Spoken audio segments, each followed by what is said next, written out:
আবার আশেপাশে কাগজ কলম আছে তো, না কাগজ পেন্সিল কলম? হ্যাঁ আছে, রাখছি। আচ্ছা, আমার কিছু প্রশ্ন ছিল, যদি আপনি পারমিশন দেয় আমি কিছু গত ক্লাসের কিছু কোশ্চেন প্রশ্ন করতে চাচ্ছিলাম। এই যে আমরা আগে জয়েন করলে তখন আসলে সব ডিসকাস করতে শুরু করতে পারি।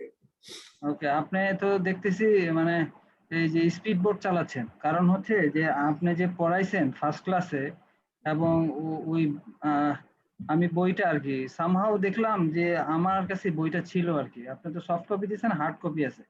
তারপরে আমি এটা একটু পড়লাম, দেখলাম যে আপনি অনেক পড়াইছেন। আপনি কিন্তু মানে হিউজ, মানে মানে টোটাল 34 পেজ আপনি কিন্তু পড়াই ফেলছেন। হ্যাঁ, আজকে চ্যাপ্টারটা শেষ করে ফেলবো, মানে নেক্সট 10-15 মিনিটে। আসলে Oh my সিলেবাস God! অনেক বড় তো, আমাদের পিএমটি এক্সাম সিলেবাস কিন্তু বেশ বড়, এবং অনেক ক্লাস থাকে। আমি নিজে ক্লাস নিতে নিতে ইয়ে হয়ে যায়, এবং যারা স্টুডেন্ট তারা কিন্তু দেখা যাচ্ছে যে লাস্টের দিকে আর ফ্লোটা রাখতে পারে না, আমার কাছে মনে হয় আর কি। অনেকগুলো ক্লাস তো 15 থেকে 20টা ক্লাস হবে। তাহলে আমি এই যে যদি আমি আপনাকে বলি যে একটু জাস্ট এই যে টেইলরিং সম্পর্কে একটু যদি বলতেন, তাহলে আমার মনে হচ্ছে সবাই একটু উপকৃত হবে। হ্যাঁ আজকে বলবো, আজকে সেটা নিয়ে বলবো। ওকে। ওইটা কাভার করি। আচ্ছা রাজা ভাই, যে ফেজ গেটটা নাকি একটু আর একটু আলোচনা করুন। Phase gate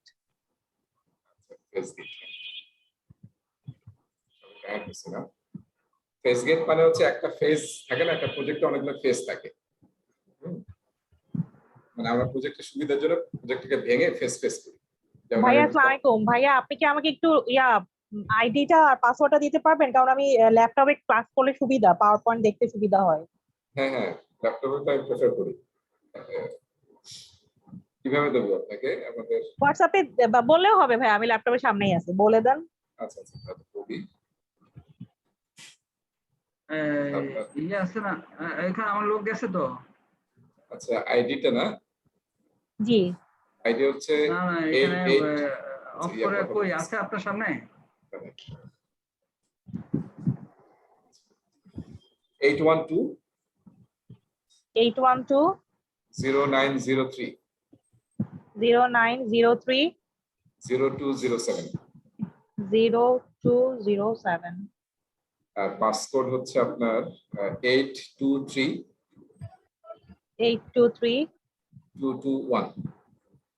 221। আচ্ছা, আমি এখান থেকে লিভ করতেছি। ঠিক আছে, সবাই আসলে আমি প্রেফার করি একটু ল্যাপটপে ক্লাস করার জন্য, কারণ যে স্ক্রিন দেখানো হয় তখন মাল্টিপল অনেকগুলো কাজ করা যায়। আচ্ছা, আমাদের মানে ফেজ গেট নিয়ে প্রশ্ন আসছে। ফেজ গেট মানে হচ্ছে আমরা প্রজেক্টকে কাজ করার সুবিধার জন্য আমরা ভাগ করি। যেমন আমি বলছিলাম যে সে যদি কনস্ট্রাকশন প্রজেক্ট হয়, পাইলিং, ফাউন্ডেশন, ফ্রেমিং এরকম, তাহলে এখন আমরা যখন একটা ফেজ শেষ হবে, ফেজের এন্ডটাকে বলা হয় ফেজ গেট। কেন ফেজ গেট বলা হয়? কারণ ওখানে আসলে আমরা অ্যানালাইসিস করি যে আমরা যেটা অ্যাচিভ করতে চাইছিলাম এই গেট পর্যন্ত, এই মাইলস্টোন পর্যন্ত, সহজ ভাষায় কিন্তু আমরা অনেক সময় মাইলস্টোনে বলি ফেজ গেটকে। মাইলস্টোন পর্যন্ত যা যা অ্যাচিভ করার কথা সেটাকে আমরা অ্যাচিভ করেছি কিনা, সেই টার্গেটটা আমরা মিলাই দেখি, এবং যদি মেলে তাহলে আমরা নেক্সট ফেজে চলে যাই ওই গেট পাস করে আর কি। এই জন্য এটাকে বলা হয় ফেজ গেট। তাহলে প্রতিটা ফেজের এন্ডকে বলা হয় ফেজ গেট। ঠিক আছে, এটা একটা ছবি দেখায় আপনাদের, তাহলে মনে হয় একটা আর একটু ছবিটা দেখলে একটু বেটার হয় মনে হয়। স্টুডেন্ট ম্যানুয়াল থেকে বা ইনস্ট্রাক্টর ম্যানুয়াল থেকে একটা ছবি দেখাই, দেখেন ফেজ গেটের একটা ছবি আছে।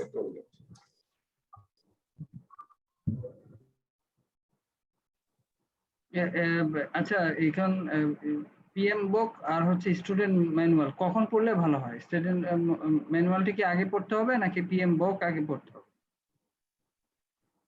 স্টুডেন্ট ম্যানুয়াল আমরা এখনো যাই নাই, যে জিনিসগুলো এখন শিখাচ্ছে ওটা আবার স্টুডেন্ট ম্যানুয়ালে নাই এই মুহূর্তে যেটা পড়াচ্ছে। আর এরপর থেকে আসলে আজকে থেকে মনে হয় অনেক অংশ স্টুডেন্ট ম্যানুয়াল আমি পাবো, সেটা আসলে আমি রিলেট করে দেবো। এখন একটু প্রথম 3-4টা ক্লাস আপনাদেরকে একটু খিচুড়ি মতো আর কি পড়াচ্ছে আর কি। আগেও বলেছিলাম যে ওটা আসলে পরে আপনারা মিলাই নিতে পারবেন। তো প্রথম শুরুর আসলে ফাউন্ডেশনটা স্টুডেন্ট ম্যানুয়ালে নাই। প্রজেক্ট ম্যানেজমেন্ট কাকে বলে, পোর্টফোলিও, প্রোগ্রাম, এসব ডেফিনিশন গুলো নাই। দ্যাটস ওয়াই একটু ওখান থেকে পড়ালাম। আচ্ছা, এই ছবিটা দেখা যাচ্ছে, ফিগারটা? দেখা যাচ্ছে। হ্যাঁ, এই যে এখানে দেখেন খুব একটা চমৎকার ফিগার আছে, এটা স্টুডেন্ট ম্যানুয়াল আছে, আমরা পড়াবো। ফলে এখন যা পড়াচ্ছি তার কিছু কিছু জিনিস স্টুডেন্ট ম্যানুয়ালে বিভিন্ন জায়গায় ছড়ানো আছে। তা আমি একটু সিকোয়েন্সিয়ালি যাচ্ছি যাতে আপনাদের কনসেপ্টগুলো একটু ক্লিয়ার হয়। এখানে দেখেন প্রতিটা ফেজ শেষের পরে একটা G1 মানে হচ্ছে গেট 1, ফেজ গেট 1। আবার ফেজ 2 শেষ, তাহলে ফেজ গেটের 2 জন্য ফেজ গেট 2, ফেজ 2 এর জন্য ফেজ গেট 2। ঠিক আছে, এইভাবে আপনার প্রজেক্টে যতগুলো ফেজ থাকবে প্রতিটা ফেজের শেষে একটা করে ফেজ গেট হবে, যেটাকে আমরা আরো অনেকগুলো নাম বলছি। এই যে নামগুলো সব কিন্তু এখানে আছে, এই যে উপরে দেখেন লেখা আছে, খুব ছোট লেখা দেখা যাচ্ছে মোস্ট প্রবাবলি। এই যে গভর্নেন্স গেট, টোল গেট, কিল পয়েন্ট, হ্যাঁ, এগুলো হচ্ছে আমাদের সব ফেজ গেট। ঠিক আছে ইমরুল, আপনার প্রশ্ন? জি ঠিক আছে। Thank you. আচ্ছা, একটু মাঝখানে আমি একটু মনে করে দিয়েন, আজকে আমরা একটা টপিক পড়বো অ্যাজাইলের একদম শুরুর দিকে, লাইফ সাইকেল নিয়ে। আমরা গত ক্লাসে লাইফ সাইকেলের ডেফিনেশন দেখেছিলাম যে একটা প্রজেক্টের শুরু থেকে শেষ পর্যন্ত বিভিন্ন ফেজে আমরা করি, সেই কালেকশন অফ ফেজকে আমরা বলি হচ্ছে লাইফ সাইকেল। এবং এই লাইফ সাইকেলে আমি ডিটেলটা যাই নাই। লাইফ সাইকেল তিন ধরনের মেইনলি লাইফ সাইকেল আছে। একটা হচ্ছে প্রেডিক্টিভ, একটা এক্সট্রিমে হচ্ছে প্রেডিক্টিভ, আর একটা এক্সট্রিমে হচ্ছে আপনার অ্যাডাপটিভ, বা আমরা সবচেয়ে বেশি ইউজ হয় শব্দটা অ্যাজাইল। একটা এন্ডে হচ্ছে প্রেডিক্টিভ আর একটা এন্ডে হচ্ছে অ্যাডাপটিভ, আর মাঝখানে আরো দুইটা বলা হয়, একটা হচ্ছে ইটারেটিভ, ইনক্রিমেন্টাল। আর প্রেডিক্টিভ এবং অ্যাজাইলের কম্বিনেশনকে বলা হয় হাইব্রিড। সেই 5টা লাইফ সাইকেল নিয়ে আজকে আমরা পড়বো। তার আগে আসলে আমরা যেখানে কন্টিনিউশন শেষ করেছিলাম গত ক্লাসে, মনে আছে আমরা পড়ছিলাম হচ্ছে নলেজ এরিয়াজ নিয়ে, তাই না? এই যে 10টা নলেজ এরিয়া নিয়ে আমি বলেছিলাম, এবং আমরা একটা হোয়াইট বোর্ডে ছবি এঁকে এটা আলোচনা করছিলাম। সো এই 10টা যে নলেজ এরিয়া, এটা হচ্ছে একদম প্রজেক্ট ম্যানেজমেন্টের কোর আর কি। আপনাকে প্রজেক্ট ম্যানেজমেন্ট করতে হলে এই 10টা জিনিসকে অলওয়েজ কি করতে হবে, মানে ক্লোজলি ম্যানেজ করতে হবে এই 10টা জিনিসকে। আচ্ছা, এখন এই যে নলেজ এরিয়া বলতেছি আমরা, আমি একটা ছোট্ট প্রশ্ন আপনাদের করি, সেটা হচ্ছে যে ধরেন আপনি একটা সিভিলের একটা প্রজেক্ট করতেছেন, তাহলে এই 10টা নলেজ এরিয়া সিভিলের প্রজেক্টে লাগবে না? লাগবে। আইটি প্রজেক্ট করতেছেন, লাগবে। অ্যারোস্পেসের প্রজেক্ট করতেছি, লাগবে। সব সময় লাগবে। হ্যাঁ, আমরা মানে ওশান রিলেটেড করে করতেছি, যে সমুদ্র রিলেটেড, তাও কিন্তু 10টা লাগবে। এখন আমি আসলে আমার যে প্রশ্ন সেটা আপনাদের কাছে, সেটা হচ্ছে যে ধরেন আমি সিভিলের একটা প্রজেক্ট করছি, তাহলে কি শুধু এই 10টা নলেজ এরিয়া দিয়ে হবে, নাকি সিভিল রিলেটেড কিছু নলেজ এরিয়াতে আমার এক্সপার্টিস হবে? তো অবভিয়াসলি এক্সপার্ট জাজমেন্ট তো লাগবেই রেজা ভাই। তার মানে আমি আইটির মানুষ, আমাকে যদি এখন সিভিলের প্রজেক্ট দেন, আমি হয়তো খোড়ায় করতে পারবো এটা, আমি কিন্তু আমার কিন্তু ডোমেইন এক্সপার্টিস নাই।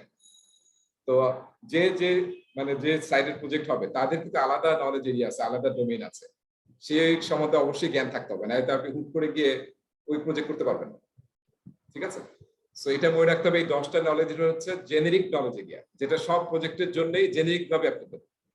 এটা আসলে আইডেন্টিফাই করছে পিএমআই। সেই 10টা নলেজ এরিয়া এমন কোনো প্রজেক্ট নাই যেখানে এটা অ্যাপ্লিকেবল না।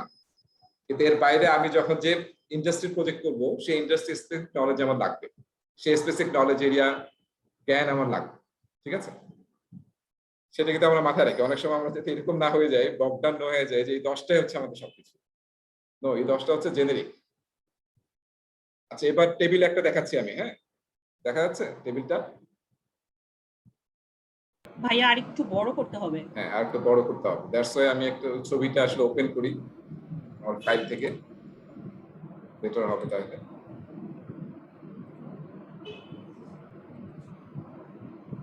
ওকে, টেবিলটা আমি একটু বড় করছি, দেখেন দেখা যাচ্ছে এখন? আচ্ছা, এই টেবিলটাতে আমি 10 মিনিট সময় কাটাবো। সবাই কি জয়েন করছেন তো? না, সবাই জয়েন করেছি, সবাইকে দেখা যাচ্ছে। একজন বোধহয় মিসিং আছে, 2জন বোধহয় জানাইছে যে তার জয়েন করতে পারবে না। সাইদ ভাই মনে হয় একটু হসপিটালে আছে। সাইদ ভাই হসপিটালে, আর একটা ছেলে হারুন জানাইছে জয়েন করতে পারবে না, আর আরেকজন কি, 13 জন ছিল।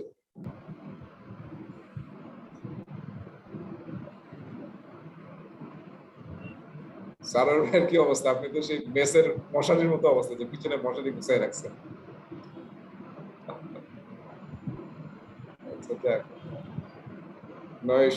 ক্যারকোজে যেমনি মশারি গোছাই, তো সেটা ভুলে গেছেন দেখতেছি।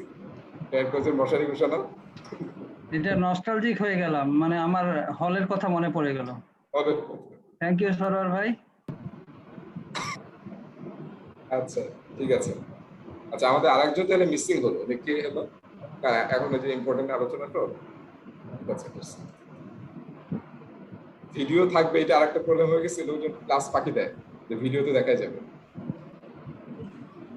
আচ্ছা দেখেন, আমরা যে গত ক্লাসে আলোচনা করছিলাম যে 5টা প্রসেস গ্রুপ এবং 10টা নলেজ এরিয়া, হ্যাঁ, এবং আমরা বলছিলাম যে পিএমবক্স 6 এডিশনটা আমরা এখন আমাদের আসলে 6 এডিশন করতে হবে। যখন থেকে বলবে 7 এডিশন করতে হবে তখন আমাদের পড়ালেখা একটু কমে যাবে এবং অনেক সহজ হবে, কারণ পিএমবক্স 6 এডিশনে এই টেবিলটা নাই এবং কোনো প্রেসক্রিপশন নাই যে আসলে কখন কোন প্রসেস করতে হবে, কোন প্রসেস করার জন্য কি টুল টেকনিক ইউজ করতে হবে, ওইরকম কোনো প্রেসক্রাইব কিছু নাই।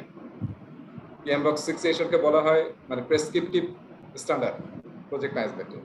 আর আমরা এখন যেটা 7তে গেলাম, মানে জাস্ট রিসেন্টলি রিলিজ হয়েছে এই মাসেই, সেটা আসলে নন প্রেসক্রিপটিভ বা লেস প্রেসক্রিপটিভ।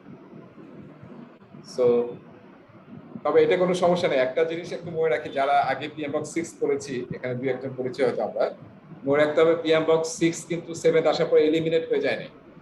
যারা মনে করে যে পিএমবক্স 6 দিয়ে আমাদের প্রজেক্ট ম্যানেজমেন্ট করে ভালো, তারা still they can use PMBOK 6 edition. আচ্ছা এই টেবিলটা দেখেন, এই টেবিলটাকে আসলে আমরা বলি পিএমবক্স এর হার্ট, এই টেবিলটা, কারণ এখানে পুরা পিএমবক্স যে 6 এডিশন তার পুরাটা এই টেবিলের মধ্যে আছে ম্যাপ করা। সো টপ যদি আমরা একটু দেখি, কারো একজনের কাছে নয়েজ আসতেছে একটা। আচ্ছা দেখেন এই টেবিলের উপরের মানে মেইন টপ রোতে যেটা আছে দেখেন, initiation, planning, execution, monitoring, control and closing, এই 5টাকে আমরা বলছিলাম প্রসেস গ্রুপ। তার মানে সব প্রজেক্টই, তাই না? আমি বলেছিলাম যে সব প্রজেক্টই 5টা কিন্তু আমরা কি দেখতে পাই, 5টা প্যাটার্ন দেখতে পাই, স্টেজ বাই স্টেপ দেখতে পাই। সেটা হচ্ছে ইনিশিয়েশন থাকে, তারপরে আমরা প্ল্যানিং করি, তারপরে এক্সিকিউশন করি, তারপরে মনিটরিং, কন্ট্রোলিং এবং ফাইনাল হচ্ছে ক্লোজিং, রাইট? সো এবং ইনিশিয়েশনে কি করি আমরা, এটা আমরা সবাই জানি। ইনিশিয়েশনে আমাদের বাজেট পাস হয়, তারপর আমাদের প্রজেক্টে অ্যাপ্রুভ হয়, প্রজেক্ট ম্যানেজার সিলেক্টেড হয়, তারপরে পিএসসি বা তারপর পিআইসি, এই সময় বিভিন্ন কমিটি তৈরি হয়। আর প্ল্যানিং এ গিয়ে আমরা ডিটেল প্ল্যানিং করি যে কিভাবে আমরা প্রজেক্টটাকে এক্সিকিউট করব। প্ল্যানিংটা যখন শেষ হয় তারপর আমরা এক্সিকিউশন করি ফলোইং দ্য প্ল্যান। আর মনিটরিং এন্ড কন্ট্রোল বা গভর্নমেন্ট প্রজেক্টে বলা হয় মনিটরিং এভালুয়েশন, সেটা আসলে থ্রু আউট দ্য প্রজেক্ট চলতে থাকে। আর সি মানে হচ্ছে যখন আমরা প্রজেক্টটাকে ফাইনালি ডেলিভারি দিই, ডেলিভারেবল তৈরি হয়ে গেছে, আমরা এখন ডেলিভারি দিলাম, এটা হচ্ছে ক্লোজিং। তার উপর বেস করে আসলে 5টা প্রসেস গ্রুপকে পিএমআই আইডেন্টিফাই করেছে। আর এইদিকে যদি আমরা ভার্টিক্যালি আসি, 4, 5, 6, 7, এটা মনে হচ্ছে এটা ইসরাত জাহান, আপনার থেকে একটা নয়েজ আসতেছে, হ্যাঁ, ফলে আমি আপনাকে একটু মিউট করে রাখলাম। আপনি যখন কথা বলবেন তখন জাস্ট আনমিউট করে কথা বলবেন। ওকে, তাহলে দেখেন আমরা একটু খেয়াল করছি কি, আমরা এইদিকে যে দেখতেছি ভার্টিক্যালি কি আছে, ভার্টিক্যালি আছে হচ্ছে 10টা নলেজ এরিয়া। সবাই বুঝতে পেরেছি যে এই টেবিলটা কিভাবে সাজানো? হরিজন্টালি হচ্ছে 5টা প্রসেস গ্রুপ আর ভার্টিক্যালি হচ্ছে 10টা নলেজ এরিয়া।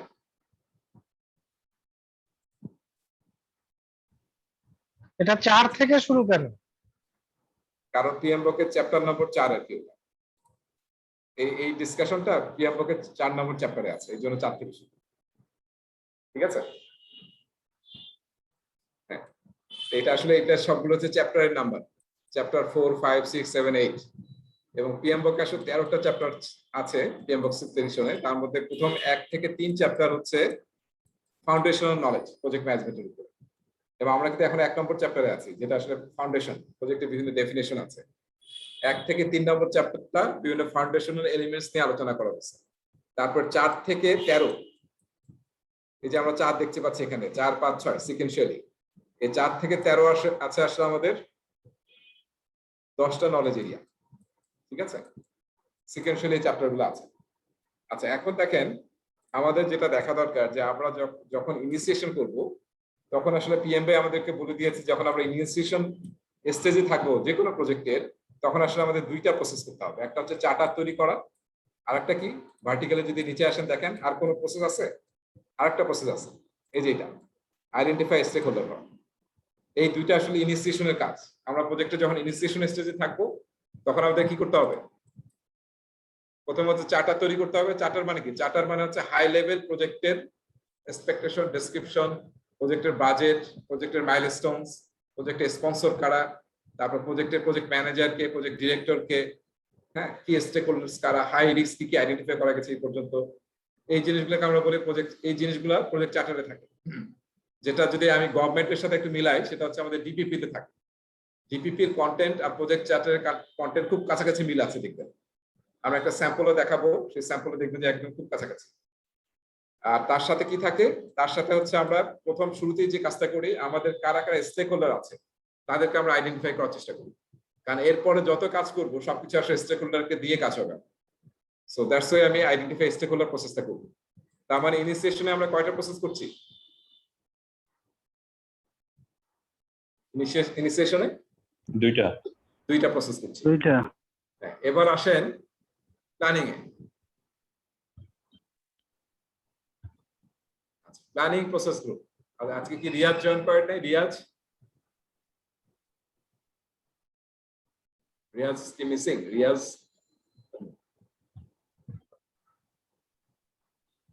নাজমুল কি জয়েন করছেন? নাজমুল ভাই জি স্যার। আচ্ছা, রিয়াজ আর আপনি কি একই জায়গায় নাকি? হ্যাঁ হ্যাঁ, রিয়াজ, আমি আমার কোম্পানির নাম কল্পনা লিমিটেড, সিইও, রিয়াজ হচ্ছে সিটিও। আচ্ছা আচ্ছা, জি। তো আজকে জয়েন করেনি মনে হচ্ছে না? না, ও আজকে একটু বাইরে আছে, আমাকে বলছে যে ভাই আমি জয়েন করতে পারবো না বা দেরি হতে পারে একটু জয়েন করতে। আচ্ছা ঠিক আছে। আচ্ছা, এখন আসেন planning process group. Planning process গ্রুপে আমরা দেখেন কয়টা প্রসেস আছে। 4.2 থেকে শুরু করে এখানে একটা, ইন্টিগ্রেশনে একটা, তারপরে স্কোপে 4টা, শিডিউলে 5টা, দেখছেন কস্টে 3টা। এভাবে যদি আমরা সব যোগ করি তাহলে আমরা দেখবো প্ল্যানিং এর টোটাল প্রসেস আছে 24টা, 24।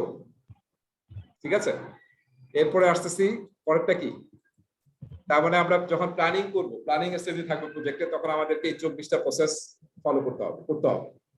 ঠিক আছে, পরে আমরা কি তৈরি করব? আমরা তৈরি করব আসলে প্ল্যানিং ডকুমেন্ট তৈরি করবো, প্রজেক্ট প্ল্যান তৈরি করবো একদম। আচ্ছা, একটা আইডিয়া আমাকে একটু শুধু বলেন যে প্রজেক্ট প্ল্যান যখন আমরা বলি তখন আসলে কি বোঝায়? আমাদের ধারণাটা কি প্রজেক্ট প্ল্যানের মধ্যে কি কি থাকা উচিত?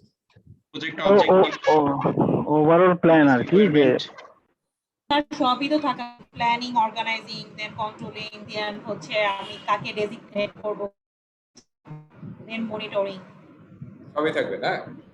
হ্যাঁ, আমরা কিন্তু অনেক সময় একটা ধারণা আছে কি যে আমরা প্রজেক্ট প্ল্যান মানে হচ্ছে শিডিউলিং আর বাজেট। হ্যাঁ, যে কখন কোন কাজটা হবে আর কত বাজেট হবে। প্ল্যানিং কিন্তু বিরাট জিনিস। হ্যাঁ, এই যে আমরা প্ল্যানিং মানে কি দেখেন, এখানে 24টা প্রসেস, এবং আমাকে স্কোপ প্ল্যান করতে হবে, শিডিউল প্ল্যান করতে হবে, বাজেট প্ল্যান করতে হবে, কোয়ালিটি প্ল্যান করতে হবে, প্ল্যান করতে হবে, প্রকিউরমেন্ট নিয়ে প্ল্যানিং করতে হবে, এবং স্টেক হোল্ডার এনগেজমেন্টের প্ল্যান করতে হবে।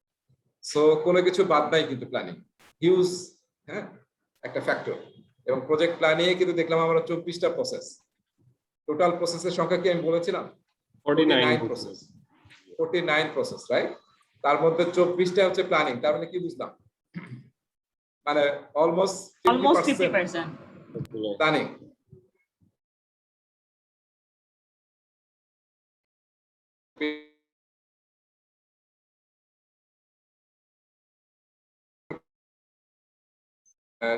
এখন আমরা এক্সিকিউশনে চলে আসি। এক্সিকিউশন মানে কি? ফেললাম, সেই প্ল্যানটা অনুযায়ী আমরা এখন এক্সিকিউট করব। এক্সিকিউশনটা যাতে ঠিকমতো হয় তার জন্য 4.3 থেকে একদম এই শেষ পর্যন্ত 10টা প্রসেস আছে, 10। ঠিক আছে, আর এর পরেরটা হচ্ছে মনিটরিং কন্ট্রোল। এখানেও দেখেন সব মিলে প্রায় সব নলেজ এরিয়াতে কিছু না কিছু কন্ট্রোল আছে। প্রতিটা নলেজ এরিয়াতে মনিটরিং কন্ট্রোল এনশিওর করতে হবে, এবং সেটা করতে গিয়ে প্রসেস। ঠিক আছে, আর ক্লোজিং এ দেখেন সব ব্ল্যাঙ্ক দেখতে পাচ্ছি আমরা, শুধু একটাই প্রসেস আছে, সেটা হচ্ছে ক্লোজ প্রজেক্ট অর ফেজ। তাহলে এখানে কয়টা হলো? একটা হলো, এখানে হলো 24টা, আর এখানে হলো 2টা। টোটাল কত হলো? 49। ঠিক আছে, তা আমরা যদি ভার্টিক্যালি সব যোগ করে এইভাবে সাইডে যোগ করি তাও 49 হবে।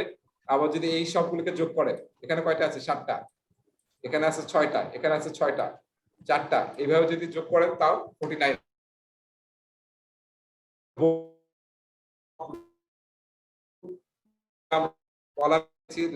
সেটা হচ্ছে আমাদের নলেজ এরিয়া, যেটা হচ্ছে আমাদের প্রসেসের নাম। সো পিএমআই আসলে বেস আইডেন্টিফাই করার চেষ্টা করেছে যে আসলে একটা প্রজেক্ট সাকসেসফুলি করার জন্য কি কি পিএম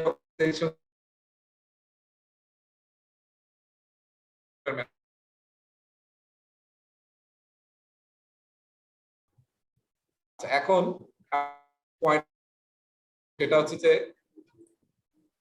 দেখেন প্রতিটা নলেজ এরিয়া থেকে তো শুরু হয়েছে প্ল্যানিং দিয়ে, খেয়াল করছেন? প্ল্যান দিয়ে শুরু হচ্ছে, তাই না? Plan scope management, plan schedule management, right? Plan cost management, plan quality management. তার মানে হচ্ছে পিএমআই বলতেছে যে আপনি যখনই কোনো কাজ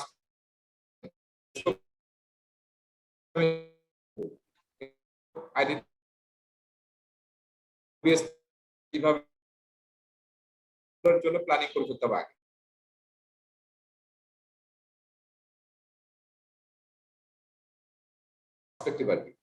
কস্ট নিয়ে যখন আমি কথা বলবো, কস্ট কিভাবে এস্টিমেট করব, কিভাবে বাজেট তৈরি করব এবং থ্রু আউট দ্য প্রজেক্ট কিভাবে কস্টটাকে কন্ট্রোল করব, কিভাবে রিপোর্টিং করব, কিভাবে কন্টিনিউয়াস রিজার্ভ রাখবো এবং বিভিন্ন পয়েন্টে ম্যানেজমেন্টের পারমিশন নিতে হবে, অ্যাপ্রুভাল নিতে হবে, সেটা কিভাবে করব, সেই সব বিষয়গুলো থাকবে হচ্ছে প্ল্যান কস্ট ম্যানেজমেন্ট। তার মানে একটু যদি খেয়াল করেন দেখবেন যে প্ল্যানিং এর সব নলেজ এরিয়া শুরু হচ্ছে প্ল্যানিং দিয়ে, ঠিক আছে?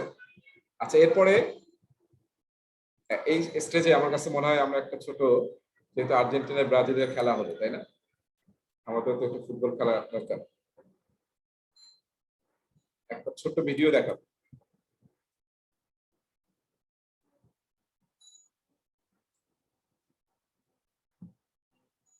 এখান থেকে।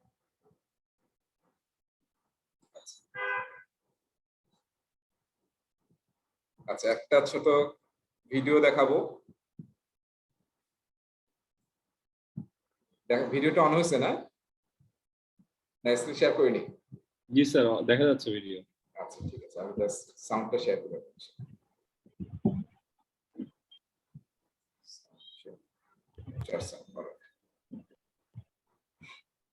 আমরা এখানে একটা স্পট কিক দেখতেছি, হ্যাঁ স্পট কিক, ঠিক আছে? রবার্টো কার্লোসের স্পট কিকের কথা মনে আছে? হ্যাঁ, ফিজিক্সের সব রুল ব্রেক করে একদম বাইরে থেকে গোল হয়ে গেছিল, ব্যানানা কিক। আচ্ছা দেখেন তো, এখানে জাস্ট 20 সেকেন্ড একটা ভিডিও।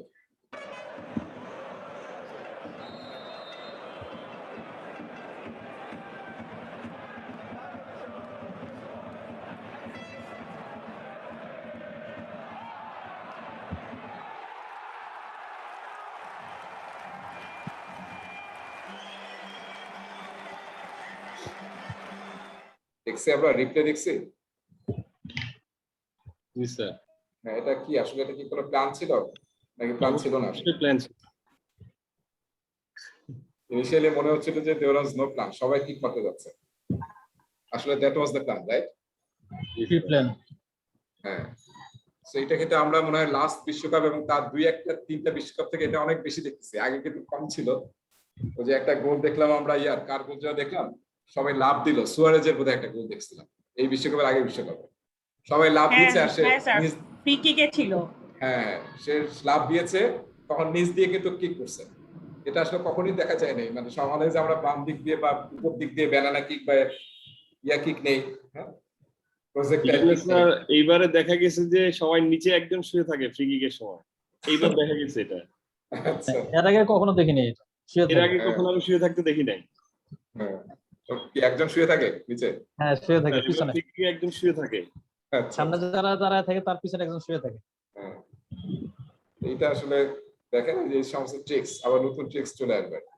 আমি ভিডিওটা যে জন্য দেখালাম, সুয়ারেজের কামড়ও কি স্যার ট্রিক্স?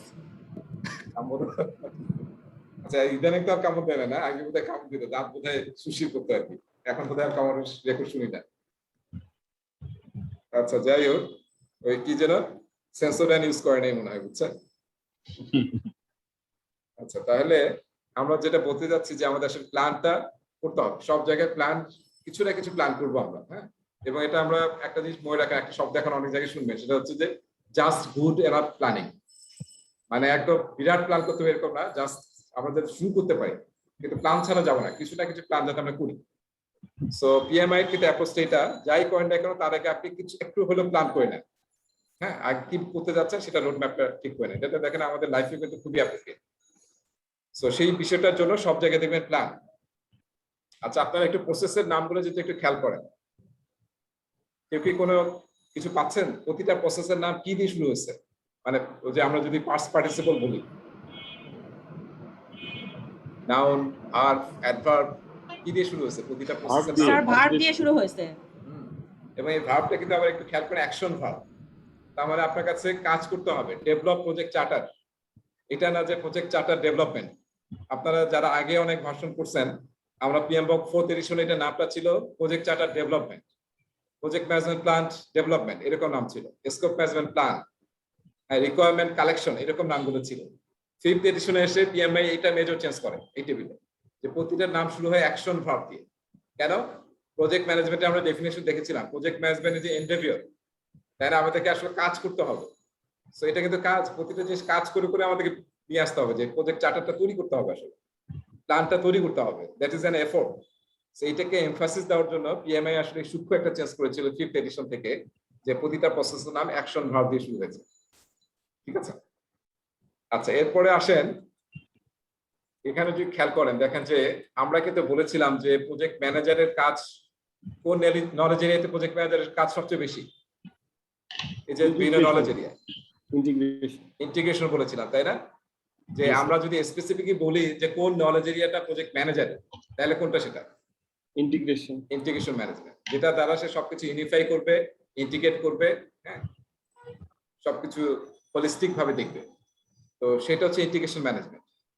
এবং আপনারা একটু ইন্টারেস্টিং ভাবে খেয়াল করেন, প্রতিটা নলেজ এরিয়াতে যদি খেয়াল করেন, কোন না কোন জায়গায় গ্যাপ আছে না? মানে প্রতিটা প্রসেস গ্রুপ টাচ করে নাই, আছে? যেখানে সব জায়গায় গ্যাপ আছে। এই যে এখানে স্টেক হোল্ডারের সব আছে, কিন্তু লাস্টেরটাতে নাই, প্রকুরমেন্টের লাস্টেরটাতে নাই, ফার্স্টেরটাতে নাই। ঠিক আছে? রিস্কেরটাও দেখেন নাই, কিন্তু কোথায় আছে? সব ইন্টিগ্রেশনে সব আছে। ইন্টিগ্রেশন সব আছে, তাই তো থাকা উচিত, কারণ ইন্টিগ্রেশন তো সবকিছু ইন্টিগ্রেট করবে। সো ইন্টিগ্রেশন শব্দটার মানে হচ্ছে সামগ্রিক সমন্বয় করা। তার মানে মনে রাখতে হবে এখানকার যে প্রসেস গুলো আছে, এটা কিন্তু শুধু এই নলেজ এরিয়া স্পেসিফিক না, ইট ইজ অ্যাকচুয়ালি ডিলিং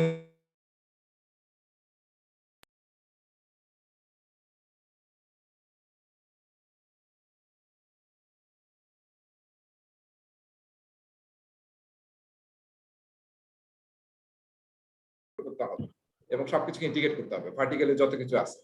আমি যখন ডেভেলপ প্রজেক্ট ম্যানেজমেন্ট প্ল্যান বলছি, তার মানে বাকি যত প্ল্যানিং ডকুমেন্ট তৈরি করছি আমি, এই যে বাকি 23টা সব হওয়ার পরে এর সাথে অ্যাড হয়ে যাবে, ওই আমরা একদম ইন্টিগ্রেটেড একটা প্রজেক্ট প্ল্যান তৈরি করব। সেটাকে বলা হচ্ছে, যে প্রসেসের থ্রুতে করব সেটা হচ্ছে develop project management plan. That means it is not only focusing on integration plan, যেটা এখানে আমরা দেখেছি। Scope management plan is focusing on scope, cost management plan focusing on cost, schedule management plan focusing on schedule, but develop project management plan is focusing on everything, all the planning of project. So এটা হচ্ছে ইন্টিগ্রেশনের process গুলো এই নেচারের, যে আসলে whole প্রজেক্টের integrate করে। Direct and manage project work, তার মানে কি প্রজেক্টে যত কাজ হবে, মেইন এটা এক্সিকিউশন, কিন্তু হ্যাঁ এক্সিকিউশন সবগুলোকে সে ইন্টিগ্রেট করবে। এবং আমরা জানেন যে আমি মাঝে মাঝে ক্লাসে এক্সাম্পল দেই, যে আমি ইয়াতে ক্লাস নিয়েছিলাম অনেক আগে, মনে হয় 13-14 দিকে হবে, 12 বা 13 হবে, গ্রামীণ ফোনে। সো গ্রামীণ জিপিআইটি তে ক্লাস নিতে গেলাম, সেই সময় ওরা বোধহয় 15 জন না কতজন পার্টিসিপেন্ট ছিল ফিজিক্যাল ক্লাস ইয়াতে জিপি হাউসে। তো ওখানে প্রথম ক্লাসে যারা মানে ছিলেন, প্রজেক্ট ম্যানেজার কেউ ছিল না ওখানে, সবাই ছিল প্রজেক্ট ম্যানেজারের নিচে কাজ করে, এবং তারা অ্যাসিস্ট্যান্ট প্রজেক্ট ম্যানেজার বা ডেপুটি প্রজেক্ট ম্যানেজার, তারা আসলে চায় যে আমরা ভালো প্রজেক্ট ম্যানেজার হব, এই টার্গেটে তারা পিএমপি শেখার জন্য ক্লাস করছিল। তো ওখানে গিয়ে ফার্স্ট ক্লাসে যেটা আমি কমপ্লেন শুনলাম, সবাই বলছিল যে ভাইয়া প্রজেক্ট ম্যানেজার কোনো কাজ করে না, আমাদের যারা প্রজেক্ট ম্যানেজার আছে কোনো কাজ করে না, খালি অর্ডার দেয়, এই তুমি এটা করো, তুমি এটা করো, এই রিপোর্ট দেওয়া লাগবে, আজকে রিপোর্ট বানাও, প্রেজেন্টেশন দিতে হবে আমাকে, প্রেজেন্টেশন বানাও, আমাকে প্রেজেন্টেশন দেওয়া লাগবে। তো বললো যে আমরা সারাদিন খেটে পড়ি কিন্তু প্রজেক্ট ম্যানেজার অনলি ডিকটেটিং আছে, বুঝছেন? এটা কি আপনাদের কি অভিজ্ঞতা? প্রজেক্ট ম্যানেজারের কাজ আছে না নাই? এটা স্যার আসলে প্রজেক্ট ম্যানেজার ছাড়া অন্য কেউ নিচে যারা এরা সহজে বুঝতে পারবে না। বুঝতে পারে না। এইখানে রেজা ভাই আমি একটা কথা বলতে চাই আর কি, সেটা হচ্ছে যে যদি মনে করে যে সামওয়ান ইজ ড্রাইভিং দি বাস ড্রাইভারকে লিটারালি দেখা যায় যে সে কোনো কাজ করে না, সে শুধু স্টিয়ারিং ধরে থাকে। আসলে ব্যাপারটা হচ্ছে রেসপন্সিবিলিটি কিন্তু গোটাটাই ওর। হ্যাঁ, সো সে যদি খাদে ফিরে যায় সবাই কিন্তু এফেক্টেড হবে। So project manager is like this, যে he is driving the bus. Right right, ঠিক আছে। তো এটা কিন্তু আমাদের অনেক সময় এরকম মিসকনসেপশন হয়ে যায়। প্রজেক্ট ম্যানেজার ছাড়া কিন্তু প্রজেক্টের আউটপুট তৈরি করা কোয়াইট ইম্পসিবল। আমি ধরেন কনস্ট্রাকশন প্রজেক্ট একটা চলতেছে, যেখানে বালি সিমেন্ট যারা গলায় পানি দিয়ে, তারা ভাবলো যে আমাদের কাজ তো বালি আর সিমেন্ট গুলানো, তাইলে আমরা কাজ গুলে ফেলি, আধা ঘন্টার মধ্যে আমরা গুলে ফেলে আমাদের কাজ শেষ। কিন্তু এখন ধরেন যেখানে আমরা ফ্রেমিং এ যেটা ঢালবো, সেই ফ্রেমিংটা, লোহার ফ্রেমিংটা এখন তৈরি হয়নি। এখন তার আগেই, তৈরি করার আগে যদি আমরা এটা গুলাই ফেলি, আর এটা যদি আমরা মানে ঠিকমতো কন্ট্রোল আর ম্যানেজ না করি, ইন্টিগ্রেট না করি, তাহলে কি হবে? এই সিমেন্টটা কিন্তু কিছুক্ষণ পরে দেখা যাবে আর ইউজ করা যাচ্ছে না। হ্যাঁ, সো এই যে সব নিটিগিটি গুলোকে যদি প্রজেক্ট ম্যানেজার ইন্টিগ্রেট না করে, তাহলে কিন্তু আসলে একটা গোলের দিকে আমরা যেতে পারবো। ঠিক আছে, সো মনে রাখতে হবে, অনেক সময় এরকম মানুষ ধারণা করে যে প্রজেক্ট ম্যানেজার বোধহয় জানে। এখন আমাদের সব চেঞ্জ হয়ে গেছে, কারণ এত প্রেশার প্রজেক্ট ম্যানেজার, সব এখন বোঝে যে কি অবস্থা। আচ্ছা, তাহলে দেখেন এইভাবে আমি যেটা বলতে চাচ্ছি যে প্রতিটা প্রসেস যদি একটু খেয়াল করেন, ইন্টিগ্রেশনের manage project knowledge, that mean total প্রজেক্টে যে নলেজটা ক্রিয়েট হবে সেটা আমরা ম্যানেজ করব। Monitoring control project work, that means overall প্রজেক্টে monitoring. Perform integrated change control, প্রজেক্টে যখনই কোনো চেঞ্জ হবে সেই চেঞ্জটাকে আমরা কি বলছিলাম, গত ক্লাসে বলছিলাম যে আমরা কন্ট্রোল ওয়েতে চেঞ্জ করার চেষ্টা করি। সেটা করার একমাত্র প্রসেস হচ্ছে এইটা, পারফর্ম ইন্টিগ্রেটেড চেঞ্জ করা। আর যখন ফাইনালি সব কিছু তৈরি হয়ে যাবে, সমস্ত নলেজ এরিয়াকে আমরা ইন্টিগ্রেট করে ক্লোজ করে ফেলবো। ঠিক আছে, এখানে একটা ছোট্ট সূক্ষ্ম জিনিস খেয়াল করছেন কেউ? ক্লোজ প্রজেক্ট অর ফেজ মানে কি? ক্লোজ প্রজেক্ট অর ফেজ, হ্যাঁ, মানে একটা প্রজেক্টকে যদি কয়েকটা ফেজে ভাগ করা হয়, প্রত্যেকটা ফেজে আসলে এই প্রসেস গ্রুপগুলো থাকবে।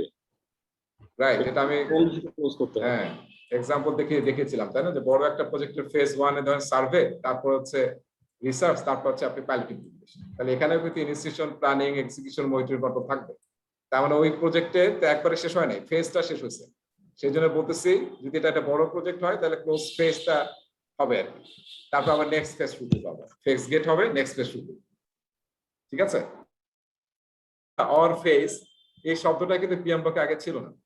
হ্যাঁ, এটা বোধহয় আমার মনে হয় থার্ড কিংবা ফোর্থ ইস্যুটা প্রথম অ্যাড হয়, যে ক্লোজ প্রজেক্ট শুধু দেয়, এর সাথে ফেজও ক্লোজ হতে পারে। এইভাবে কিন্তু আসলে পিএমবক ধীরে ধীরে এভালুয়েট হচ্ছে আর কি।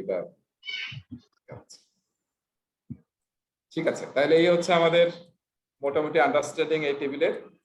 সো এখন দেখেন আমরা আমাদের মেইন ডিসকাশনে চলে যাই, প্রেজেন্টেশন স্লাইডে। অলরাইট, সো আমি দেখেন এই যে এই স্লাইডগুলো জাস্ট, এই যে আমি বলতেছিলাম যে ইন্টিগ্রেশনের এই যে এটা, এই চিহ্নটা মানে হচ্ছে ইন্টিগ্রেট করে। যখন ডেভেলপ প্রজেক্ট চার্টার করবে, ইন্টিগ্রেশনের বাকি ভার্টিক্যালের সবগুলিকে ইন্টিগ্রেট করবে, সেই ফিগারটা এখানে দেখানো হয়েছে। তারপর যখন আমি প্ল্যানিং করব, ডেভেলপ প্রজেক্ট ম্যানেজার প্ল্যান, বাকি সব প্ল্যানিং, বাকি নলেজের প্ল্যানিং গুলোকে সে ইন্টিগ্রেট করবে। এটা বোঝানো হয়েছে, যেটা আমি মুখে আপনাদেরকে বলছি, গ্রাফিক্যালি এটা দেখানো আছে। এবং ক্লোজ যখন করবে, বাকি নলেজ এরিয়ায় যদি কিছু ওপেন থাকে, everything should be close by this process. আচ্ছা, এখানে তিনটা টার্ম বোঝানোর জন্য আমি কয়েকটা উপরের অংশটা যদি দেখেন, আমরা সবাই মনে হয় জানি, তাই না? Data, what is the definition of data, আমরা সবাই জানি, তাই না? ডিসক্রিট, হ্যাঁ, সেটা স্ট্রিং হতে পারে, নাম্বার হতে পারে, কিন্তু আমরা ডাটা বলি, যেটা কোনো কনটেক্সট নাই। আর যখন কোনো কনটেক্সটের সাথে আসে, তখন আমরা এটা কি বলবো? ইনফরমেশন। যেমন আমি বললাম যে আমাদের ক্লাসের সাইজ হচ্ছে 14, তাহলে এটা একটা ইনফরমেশন পাচ্ছি আমরা যে আমাদের ক্লাস সাইজ কত। আর যদি আমি শুধু বলতাম 14, হ্যাঁ, তাহলে আবার ডিফারেন্ট হতো।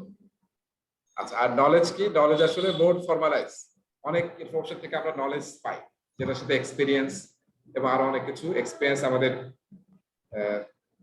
এক্সপার্টিস, এই সব কিছু মিলে নলেজটা তৈরি হয়। আর এই তিনটা পয়েন্টই আসলে আমাদের মেইন ডিসকাশন পিএমবকে।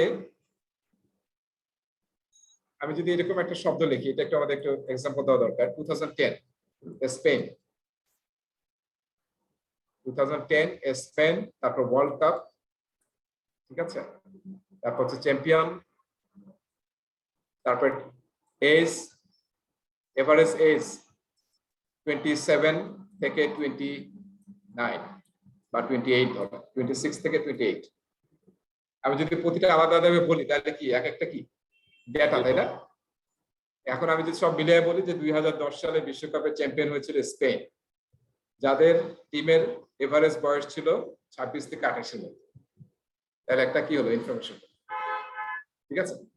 এখন দেখেন খুবই ইন্টারেস্টিং, এখন যদি আমরা আরেকটু ইতিহাস ঘাটি যে 1930 সাল থেকে না বিশ্বকাপ 30 নাকি? জি স্যার।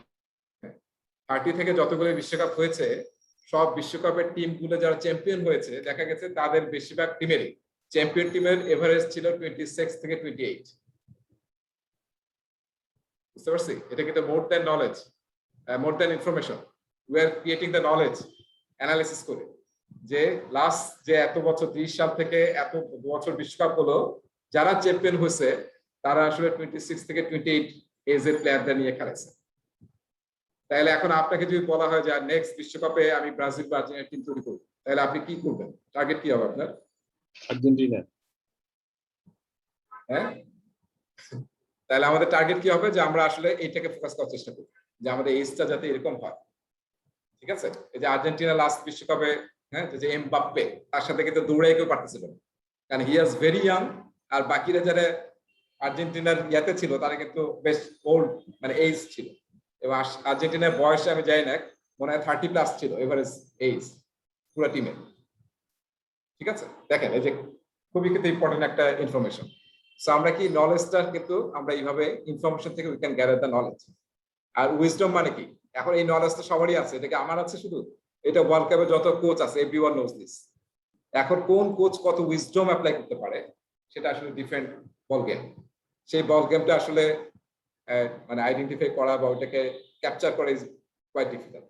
হ্যাঁ, সো আমরা আসলে নলেজ পর্যন্ত ক্যাপচার করার চেষ্টা করি, তারপরে আমরা দেখবো যে নলেজ দুই প্রকার, একটা হচ্ছে ইমপ্লিসিট এক্সপ্লিসিট নলেজ, একটা হচ্ছে ইমপ্লিসিট নলেজ কিংবা ট্যাসিট নলেজ। এর মধ্যে আমরা এক্সপ্লিসিট নলেজটাকে আসলে কোডিফাই করতে পারি, লিখতে পারি, ড্র করতে পারি, ভিডিও বানাতে পারি, কিন্তু যেটা ট্যাসিট নলেজ সেটা আসলে আমরা খুব সহজে কোডিফাই করতে পারি না, প্রকাশ করতে পারি না। যেমন আমাদের এক্সপিরিয়েন্স, যেটা অভিজ্ঞতা হয় আমাদের ধীরে ধীরে, তারপর আমাদের বিলিফ, ট্রাস্ট, এই জিনিসগুলো কিন্তু সহজে কোডিফাই করা যায় না। সো এই দুইটা নলেজ মিলে আমরা পড়বো, এটা একটা চ্যাপ্টারই আছে। সো আসলে দুইটা নলেজ কি আমাদের ক্যাপচার করার চেষ্টা করতে হবে। সো আমরা যখন পড়বো, পড়ার মধ্যে আমরা এই তিনটা টার্ম দেখবো অনেক সময়। একটা হচ্ছে work performance data, work performance information, হ্যাঁ, আমি যে এখানে দেখেন ডেটা, ইনফরমেশন এবং ওয়ার্ক পারফরম্যান্স রিপোর্ট। আমরা যখন প্রজেক্টে কাজ করি তখন ফিল্ড লেভেলে আমরা ডেটা পাই, আজকে কয় বস্তা সিমেন্ট খরচ হয়েছে, কয়জন লেবার কাজ করছে, অল দিস আর ডেটা। তারপরে ইনফরমেশনটা আমরা একটু বুঝাই যে আসলে আমাদের এই সপ্তাহে কনস্ট্রাকশনে আমাদের এত বস্তা সিমেন্ট দিয়েছে, যেটা প্ল্যান ছিল এত, এখন হচ্ছে এত খরচ হয়েছে।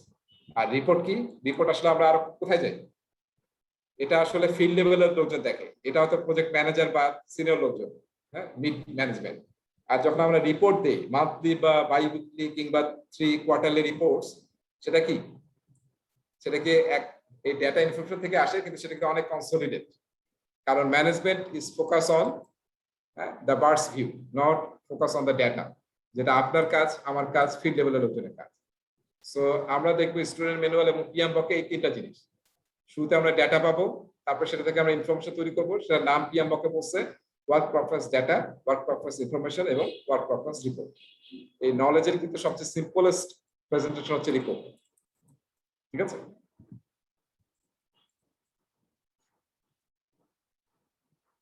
আচ্ছা, এরপরে আসেন আমরা একটা বিষয় নিয়ে কথা বলি, টেইলরিং। তবে দেখতে পাচ্ছেন এই যে টেইলরে যে কাপড় দেখতে পাচ্ছি, তারপরে কাঁচি, ফিতা, গজ, সুতা পাচ্ছি, টেইলরিং। জি ভাইয়া, দেখা যায়। আচ্ছা, এখানে একটা খুব বড় কনসেপ্ট আছে, সেটা হচ্ছে যে আপনার ধরেন আপনি বললাম যে আমি পিএমবক ফলো করি, হ্যাঁ, আমি পিএমপি সার্টিফাইড, তাহলে আমি এখন পিএমবক যা বলছে একদম তাই হুবহু একদম পেজ টু পেজ ফলো করি। এটা কিন্তু পিএমবকও বলে নাই যে আপনাকে পেজ টু পেজ ফলো করো। পিএমবক অলওয়েজ বলছে টেইলরিং করতে, কারণ প্রজেক্টে সবকিছু সব জায়গায় ফিট হবে না। টেইলরিং মানে কি, এই যে দেখেন আমি ধরেন যে এটা আজকে আমি পড়ছি, এটা আমি একটা বানাইছি, তাই না? সেম কাপড় দিয়ে কি অন্য একটা কিছু বানানো যেত না? একটা পাঞ্জাবি বানানো যেত, একটা ফতুয়া বানানো যেত, কিংবা একটা শার্ট বানানো যেত সেম কাপড় দিয়ে, তাই না? এখন দেখেন আমরা যখন ইসলামপুরে গিয়েছেন, ইসলামপুরে জি কারা কারা ভাইয়া ইসলামপুরে গেছেন? গিয়েছি হ্যাঁ। ভাইয়া। ইসলামপুরে গেলে দেখবেন, হ্যাঁ ওই যে আমি তো হলে থাকতাম, আমরা শহীদুল্লাহ হলে পিছনে ছিল চাক্কারপুর, তারপর ওইদিকে, তো মাঝে মাঝে যাওয়া হতো। তো এই যে ইসলামপুরে দেখেন সবকিছু কিন্তু জাস্ট কাপড়ের রিল হিসেবে বিক্রি হচ্ছে, তাই না? এখানে কি ভাগ করা আছে যে এটা পাঞ্জাবির কাগজ, এটা মেয়েদের কাপড়, এটা ছেলেদের কাপড়, এরকম কিন্তু ভাগ নাই। সো সবগুলো কিন্তু এইভাবে আছে, বিভিন্ন বান্ডিল বান্ডিল করা, সেম শেপে, হয়তো সার্কেল করা কিংবা এই যে এইভাবে করা। তো এখন তার মানে কি, এখন আমার উপর ডিপেন্ড করে, আমি যদি পাঞ্জাবি এটা নিয়ে যে আমি এই টেলরকে এবং বলি যে আমি পাঞ্জাবি বানাতে চাই, তাহলে কি হবে? আমাকে পাঞ্জাবি বানায় দিবে। কেউ যদি বলে এই সেম কাপড় আমি শার্ট বানাতে চাই, শার্ট বানিয়ে দিবে, ফুতুও বানাতে চাই, ফুতুও বানিয়ে দিবে। তার মানে আমি যেটা চাবো সেই অনুযায়ী কিন্তু টেইলর করে দেয়, সেই কনসেপ্টটাকে বলা হয় টেইলরিং। তার মানে প্রজেক্টে কাজ করতে গিয়ে আপনি যে ইন্ডাস্ট্রিতে কাজ করছেন, যে যাদেরকে নিয়ে কাজ করতেছেন, যে অর্গানাইজেশনে কাজ করতেছেন, ঠিক আছে, আবার যে টাইপের প্রজেক্ট করতেছেন তার উপর বেস করে কিন্তু আপনাকে প্রসেস, নলেজ এরিয়া, ঠিক আছে, তারপরে টুলস, টেকনিক সবকিছু কিন্তু কি করতে হবে, কাস্টমাইজ করতে হবে, ঠিক আছে, না হলে তো হবে না। কনটেক্সট কাউন্ট, এবং বিভিন্ন সিচুয়েশন বিভিন্ন কিছু ডিমান্ড করবে। কোনো একটা প্রজেক্ট আপনি খুব একটা ছোট প্রজেক্ট করতেছেন, তখন হয়তো আপনার ডিটেইল নলেজ এরিয়া, প্রতিটা নলেজ এরিয়া বা প্রতিটা প্রসেস ফলো করার দরকার নেই, খুব অল্প করলেই হবে। আবার আপনি ধরেন বিশাল একটা 5 বছর 10 বছরের প্রজেক্ট করতেছেন, যেখানে আসলে মানে একদম ডিটেইল করতে হবে, আপনাকে ডিটেইলের চেয়েও বেশি করার চেষ্টা করতে হবে। হ্যাঁ, আবার অনেক প্রজেক্টে গভর্নমেন্টের রিকোয়ারমেন্ট আছে যে আপনার এই ডকুমেন্ট লাগবে, এই সমস্ত রেগুলেশনস লাগবে, তো সেগুলোকে আপনার প্রতিটা ডকুমেন্টেশন মেনটেন করতে হবে। প্রতিটা স্টেজে হয়তো আপনার অ্যাপ্রুভাল নিয়ে যেতে হবে। ধর আপনি কোনো একটা মেডিসিন বানাবেন, কি হবে, প্রতিটা স্টেজে কিন্তু আপনাকে পারমিশন নিতে হবে যে আপনার এটাকে ঠিক আছে কিনা, মানব দেহের জন্য, হিউম্যান বডির জন্য ঠিক আছে কিনা। এইভাবে কিন্তু চেক অ্যান্ড ব্যালেন্স করে করে আপনাকে যেতে হবে। এই যে কাস্টমাইজেশন, এটাকে আমরা বলতেছি টেইলরিং, ঠিক আছে। সময় রাখতে হবে যে আমাদেরকে পিএমপি পাস করছি বা পিএমবক আমি তখন বুঝে গেছি, কালকে থেকে আমি আমার প্রজেক্টে পিএমবক ফুললি ফলো করব। তার আগে মনে রাখতে হবে মানে ওই যে মানে ওয়ান সাইজ ডাজন্ট ফিট, তাই না, সব জায়গায়। তো ওইটা আসলে আপনাকে টেইলর করে নিতে হবে আপনার কমপ্লেক্স অনুযায়ী। আচ্ছা, এইবার আমরা কিন্তু পিএমবক 6-7 এর বিষয়, নতুন এডিশনে টেইলরিং নামে একটা চ্যাপ্টারই আসছে, যে কিভাবে আমরা প্রজেক্টে টেইলরিং করব, একদম আলাদা একটা ডেডিকেটেড চ্যাপ্টার আছে। আচ্ছা, এবার আসি প্রজেক্ট ম্যানেজমেন্ট বিজনেস ডকুমেন্টস, খুব ইম্পর্টেন্ট। আমরা প্রজেক্ট যখন শুরু করি তখন আসলে 2টা ডকুমেন্ট তৈরি করা হয়, প্রায় সব জায়গায় এটা আছে, স্পেশালি প্রাইভেট সেক্টরে ম্যান্ডেটরি। বিজনেস কেস ছাড়া কোনো প্রজেক্ট অ্যাপ্রুভ হয় না। বিজনেস কেস মানে কি, যে এখানে কিন্তু ডেফিনিশন দেওয়া আছে, আমি সিম্পলি বলি, সেটা হচ্ছে যে বিজনেস কেস মানে হচ্ছে জাস্টিফিকেশন অফ দ্য প্রজেক্ট। কেন প্রজেক্টটা করতেছি আমরা, প্রজেক্টটা করার দরকার কি, করলে কি বেনিফিট হবে, না করলে কি ক্ষতি হবে, ঠিক আছে, এই জিনিসগুলোকে আমরা বলতেছি বিজনেস কেস। এবং এইটা ম্যানেজমেন্ট দেখে যখন অ্যাপ্রুভ করে তখনই আসলে প্রজেক্টটা পাস হয়, এবং তখন আমরা প্রজেক্ট চার্টার তৈরি করি যখন প্রজেক্ট শুরু হয়, ইনিশিয়েশনে আগের কথা বলতেছি আমরা, ঠিক আছে। এবং প্রতিটা প্রাইভেট সেক্টর আগামী বছর কি প্রজেক্ট করবে তার জন্য কিন্তু বিজনেস কেস বিভিন্ন ডিপার্টমেন্ট থেকে জমা নেয়। গভর্নমেন্টের ক্ষেত্রে তাই হয়, বিভিন্ন মিনিস্ট্রি থেকে কিন্তু নেয় ডিপিপি, যে আমরা কি কি প্রজেক্ট করতে যাচ্ছি নেক্সট 5 ইয়ার্স, নেক্সট 10 ইয়ার্স। হ্যাঁ, তো সেটা হচ্ছে বিজনেস কেস। আর আরেকটা হচ্ছে প্রজেক্ট বেনিফিটস ম্যানেজমেন্ট প্ল্যান। এটা মানে কি, নাম শুনে কি মনে হচ্ছে, বেনিফিটস ম্যানেজমেন্ট প্ল্যান? আমাদের প্রজেক্টের ফোকাস কি মনে আছে তো, না? জি, ভ্যালু অ্যাড করা ভাইয়া। হ্যাঁ, ভ্যালু অ্যাড করা, আউটপুট, আউটকাম, তারপর হচ্ছে আমাদের আসলে বেনিফিট, এটা তো মেইন, বা ভ্যালু। আমাদের বেনিফিট যে আমরা বললাম যে এই বেনিফিট অ্যাচিভ করার জন্য আমরা প্রজেক্ট শুরু করছি, তাহলে সেই বেনিফিটটা কখন পাবো, কে রিয়েলাইজ করবে, কি পরিমাণ বেনিফিট পাবো, এই বেনিফিটটা অ্যাচিভ করতে গিয়ে কি কি রিস্ক আসতে পারে, বাধা আসতে পারে, কি কি কনস্ট্রেইন আছে, অ্যাজাম্পশন আছে, সেই জিনিসগুলো যে ডকুমেন্টে লেখা হয় সেই ডকুমেন্টটাকে বলা হয় প্রজেক্ট বেনিফিট ম্যানেজমেন্ট প্ল্যান, ঠিক আছে। এই 2টা ডকুমেন্ট তৈরি না করে প্রজেক্ট শুরু করা যাবে না। এই 2টা ডকুমেন্ট তৈরি করতে হবে, অ্যাপ্রুভাল পাইতে হবে, তারপর ইউ হ্যাভ টু স্টার্ট করবে, ঠিক আছে? কিন্তু আমার একটা কোশ্চেন ছিল রেজা ভাই, সেটা হচ্ছে যে প্রজেক্ট বেনিফিট ম্যানেজমেন্ট প্ল্যান কেন সেপারেট? কারণ এইটা তো সাবসেট হওয়ার কথা ছিল প্রজেক্ট বিজনেস কেস। কারণ এই বিজনেস কেসের মধ্যে তো অনেক কিছু থাকে, এনপিভি, তারপর আইআরও, লটস অফ থিংস। হ্যাঁ তো এখানে আমার কি বেনিফিট হবে কোম্পানির গোল রেসপেক্টে, ওইটাও তো একটা সাবসেট থাকে আর কি। তো এটা সেপারেট দেখাচ্ছে কেন? সেপারেট আসলে বলা হয়েছে সেপারেট রাখার জন্য, এরকম না যে একসাথে করা যাবে না, কিন্তু সেপারেট হলে এটা আসলে শুধু পিএমবকে না, এটা প্রিন্স থেকে প্রায় অনেক ইয়াতেই আলাদা আছে ডকুমেন্টটা। কারণ বিজনেস কেসটা আসলে শুরুতে অ্যাপ্রুভ হয়ে শেষ হয়ে গেল, এরপরে আসলে আমরা বেনিফিট ম্যানেজমেন্ট প্ল্যানটা দিয়ে আসলে পুরো ফলো আপ করবো যে কি হচ্ছে আসলে বেনিফিটটা পাচ্ছে কিনা যখন প্রজেক্ট শেষ হয়ে যাবে। আর বিজনেস কেসটা আসলে কিন্তু আমরা আরেকটা জিনিস গত ক্লাসে বলেছিলাম, যে আমাদের শামস স্যার প্রশ্ন করেছিল যে প্রতিটা ফেজের পরপর যে কিল পয়েন্ট বলছি বা ফেজ গেট বলছি, তখন কিন্তু আসলে বিজনেস কেস নিয়ে আমরা দেখি, দুইটা জিনিস নিয়ে দেখি, বিজনেস কেস এবং বেনিফিট ম্যানেজমেন্ট প্ল্যান, দুইটা কিন্তু আমরা অ্যানালাইসিস করে দেখি স্টিল এটা ভায়াবল কিনা, বলেই আমরা আসলে নেক্সট স্টেজে যাই। সো দুইটা ডকুমেন্টই আমরা দেখি এবং দুইটার কন্টেন্ট একটু ডিফারেন্ট। আমরা একটু দেখবো সামনে কন্টেন্ট গুলো আছে, দুইটার কন্টেন্ট কিন্তু ডিফারেন্ট, ঠিক আছে? আর বিজনেস কেস হচ্ছে মানে শুরুর এটাতে অ্যাপ্রুভাল পাই আমরা, আর বেনিফিট প্ল্যানটা আসলে একদম শেষ, প্রজেক্ট শেষ হওয়ার পরেও কিন্তু যতক্ষণ আমরা বেনিফিট অ্যাচিভ করি নাই এই প্ল্যান অনুযায়ী, ততক্ষণ প্রজেক্টটাকে সাস্টেইন করবো লাইফ সাইকেল শেষ হওয়ার পর প্রজেক্টের।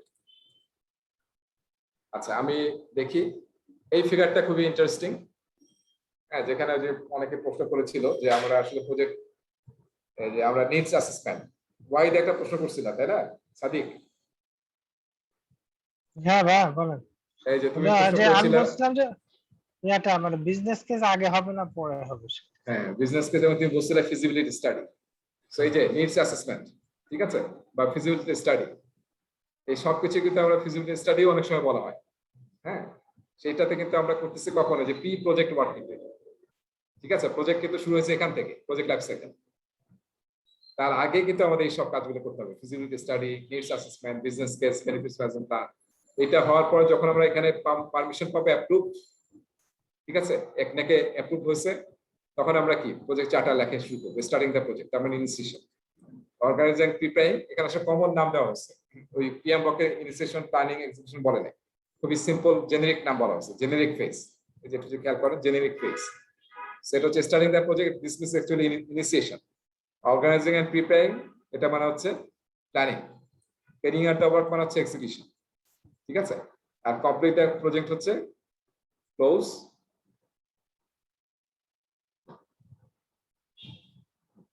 ক্লোজ। আর থ্রু আউট দ্য প্রজেক্ট, আসলে থ্রু আউট দ্য প্রজেক্ট আমাদেরকে মনিটরিং করতে হবে, ঠিক আছে? সো এটা কিন্তু একটা খুব ইম্পর্টেন্ট কনসেপ্ট যে বিজনেস কেস এবং বেনিফিট ম্যানেজমেন্ট প্ল্যান, এটা কিন্তু প্রি প্রজেক্ট ওয়ার্ক, প্রজেক্ট শুরুর পরের ওয়ার্ক না, প্রজেক্ট শুরুর আগের কাজ, এবং এইটার উপর ডিপেন্ড করে আসলে আমাদের প্রজেক্টটা অর্গানাইজেশনে অ্যাপ্রুভ, ঠিক আছে? এই দেখেন বিজনেস কেসে কি থাকে, এটা আমরা একটু দেখি, বিজনেস কেসে কি থাকে এবং বেনিফিট ম্যানেজমেন্ট প্ল্যানে কি থাকে, এটা সামনেও থাকবে স্টুডেন্ট ম্যানুয়াল। তো আমি তখন আবার রিপিট করবো এটা। সো কেন আমরা প্রজেক্ট করতেছি, সেই বিজনেস নিডটা এখানে থাকে, জাস্টিফিকেশন কেন করতেছি, বিজনেস নিডস, সিচুয়েশন অ্যানালাইসিস করা, এটা কি এই প্রজেক্টটা কি আমাদের জন্য রিকোয়ার্ড টাইপ, রিকোয়ার্ড মানে কি মাস্ট দরকার, ডিজায়ার্ড টাইপ মানে শুড, আর অপশনাল মানে উড। এটা মানে কি, ধর কোনো একটা প্রজেক্ট আমাদের এমন একটা সিচুয়েশন যে আমাদেরকে প্রজেক্ট করাই লাগবে, নাহলে আমাদের মানে বিজনেস ঠিক থাকবে না, কিংবা গভর্নমেন্ট কোনো রেগুলেশনস দিয়েছে, গভর্নমেন্ট অনেক সময় রেগুলেশন দেয় না, ওই যে টেলিকম গুলো অনেক মানে ভোগে আর কি, কারণে টেলিকম বা বড় বড় জায়গাগুলো, যখনই কোনো একটা রেগুলেশনস দেয় তখনই কিন্তু সবাইকে নানান ধরনের প্রজেক্ট ইনিশিয়েট করতে হবে। তো তার মানে কি এটা গভর্নমেন্টের রিকোয়ার্ড প্রজেক্ট, আমাকে করতেই হবে, কোনো ওয়ে নাই। ডিজায়ার্ড মানে এটা শুট করা উচিত, অপশনাল মানে উড। এই দুইটা করার পরে যদি অপশনস থাকে, বাজেট থেকে আমার কাছে, এই প্রজেক্টের সবকিছু কিন্তু আমরা ক্যাপিটাল বাজেটিং করি, তাই না? আমি ক্যাপিটালটা কিভাবে আমরা ইনভেস্ট করবো সেটার বাজেটিং করি। তো এইটা এরকম ডিফারেন্ট ফরম্যাটে হতে পারে। তারপর হচ্ছে identification of business scenario, do nothing, যদি আমরা কোনো কিছু না করি, এখন যে সিচুয়েশনটা এক্সিস্ট করতেছে বা সামনে যে সিচুয়েশনটা আসবে, এই সময় যদি আমরা কিছু না করি তাহলে হোয়াট ইজ দ্য ইমপ্লিকেশন। হ্যাঁ, এইভাবে অ্যানালাইসিস করতে হয় বিজনেস কেস দেখার সময়।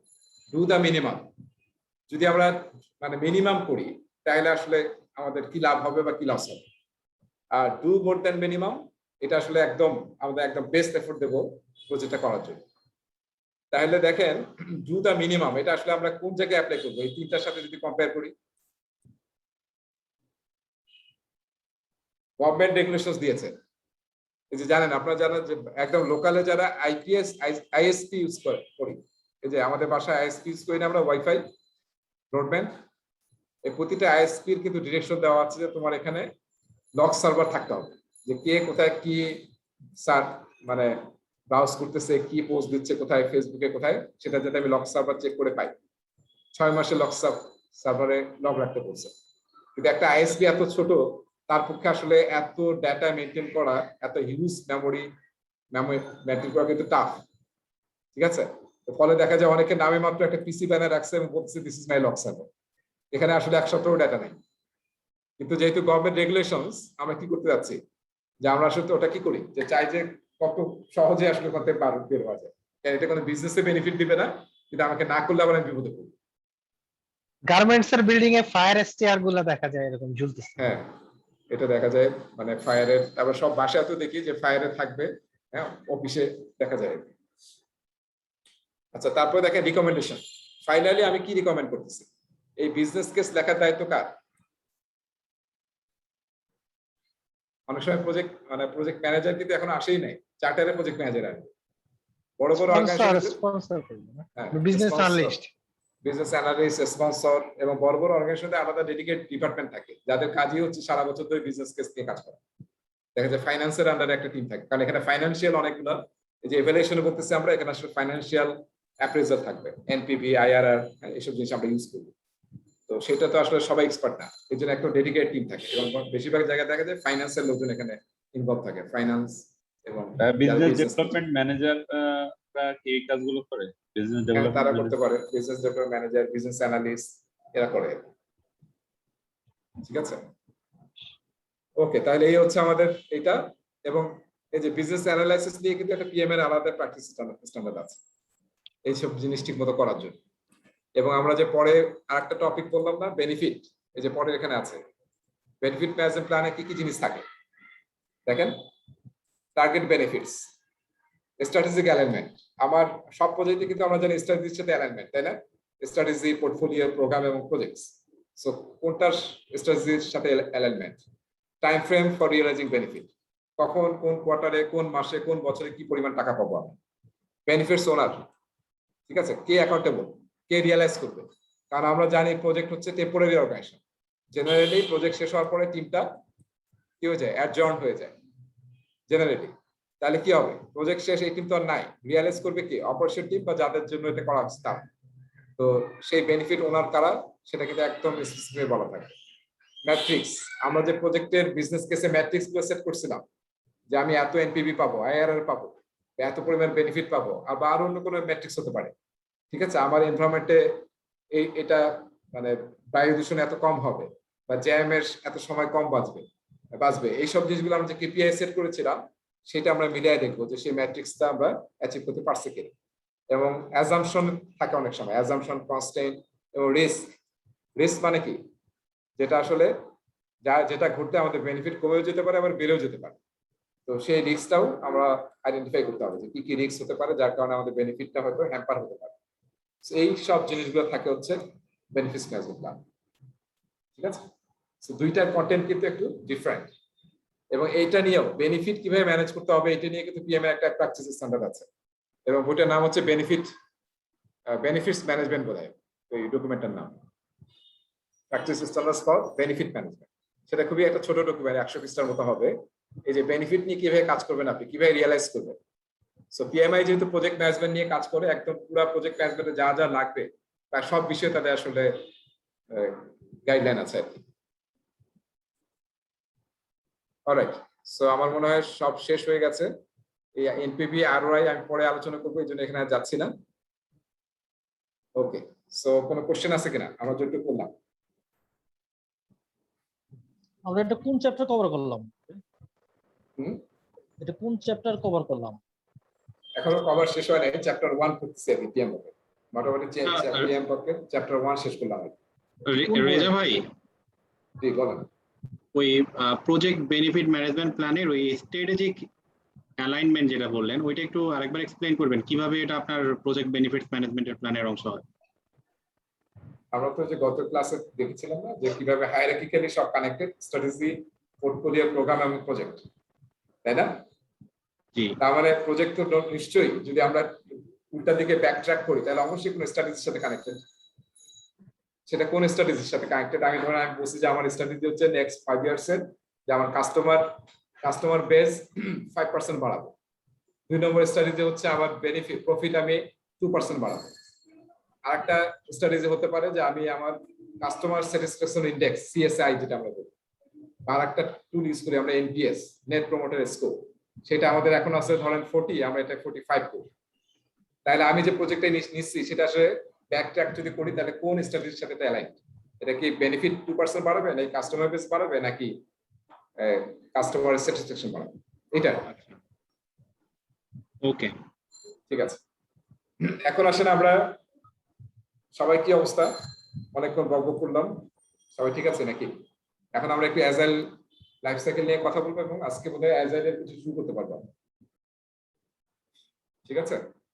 আমরা লাইফ সাইকেল নিয়ে এখন একটু কথা বলবো এবং লাইফ সাইকেলের টপিকটা আসলে পড়াচ্ছি পিএমবকের চ্যাপ্টার নাম্বার 1 এ আছে, কিন্তু আসলে আমি পড়াবো অ্যাজাইল প্র্যাকটিস গাইডের 3 নম্বর চ্যাপ্টার পড়াচ্ছি আমি এখন।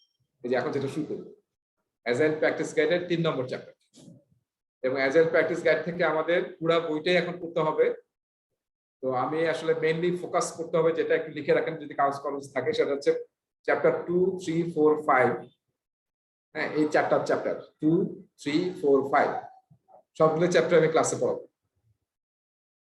আজকে যে প্রোগ্রেস হলো এটা হলো না, আমি আসলে আজকে 2 এবং 3 নম্বর চ্যাপ্টার শেষ করতে চেয়েছিলাম। আজকে আমি 3 নম্বরটা শেষ করছি, 2 নম্বর শেষ হওয়ার পরে শুরু করবো। আর কিছু অ্যানেক্স করতে হবে, অ্যাপেন্ডিক্স করতে হবে কয়েকটা। আমার মনে হয় এটা আমি পদে আপনাদেরকে লিখে দেবো। মনে হচ্ছে অ্যাপেন্ডিক্স X2 করতে হবে এবং অ্যাপেন্ডিক্স X3 করতে হবে। আরটা হচ্ছে অ্যানেক্স A3 করতে হবে, অ্যানেক্স A3 আর অ্যাপেন্ডিক্স X2, X3। আর চ্যাপ্টার নাম্বার 6 এটাও মানে পড়তে হবে, কারণ আগে বা নতুন যে না পড়লেও হবে, কিন্তু এখন আসলে আমরা অনেক সময় পার করে ফেলছি, তো এখন আসলে ওখান থেকে প্রশ্ন আসতেছে। আমরা চ্যাপ্টার 6ও ক্লাসে করব, কিন্তু মেইন করতে হবে 2, 3, 4, 5, তারপর হচ্ছে অ্যাপেন্ডিক্স X2, X3 এবং লাস্টে একটা অ্যানেক্স করবো আমরা, অ্যানেক্স A3, ঠিক আছে? আর একটা হচ্ছে যে প্রতিটা বইয়ের কিন্তু গ্লোসারি করতে হবে। অ্যাজাইল প্র্যাকটিস গাইডে একটা খুব চমৎকার গ্লোসারি আছে, সেই গ্লোসারিটা আমাদেরকে করতে হবে। গ্লোসারি থেকে অনেক সময় ডেফিনেশন কিন্তু পরীক্ষা কখনো আসে না, কিন্তু আপনি ওই ওয়ার্ডটাই যদি না জানেন যে কি মিনিং, যেমন অ্যাজাইল প্র্যাকটিস গাইডে একটা শব্দ আছে, সেটাকে বলা হয় ব্রোকেন কম। নামটা শুনছি আমরা, ব্রোকেন কম।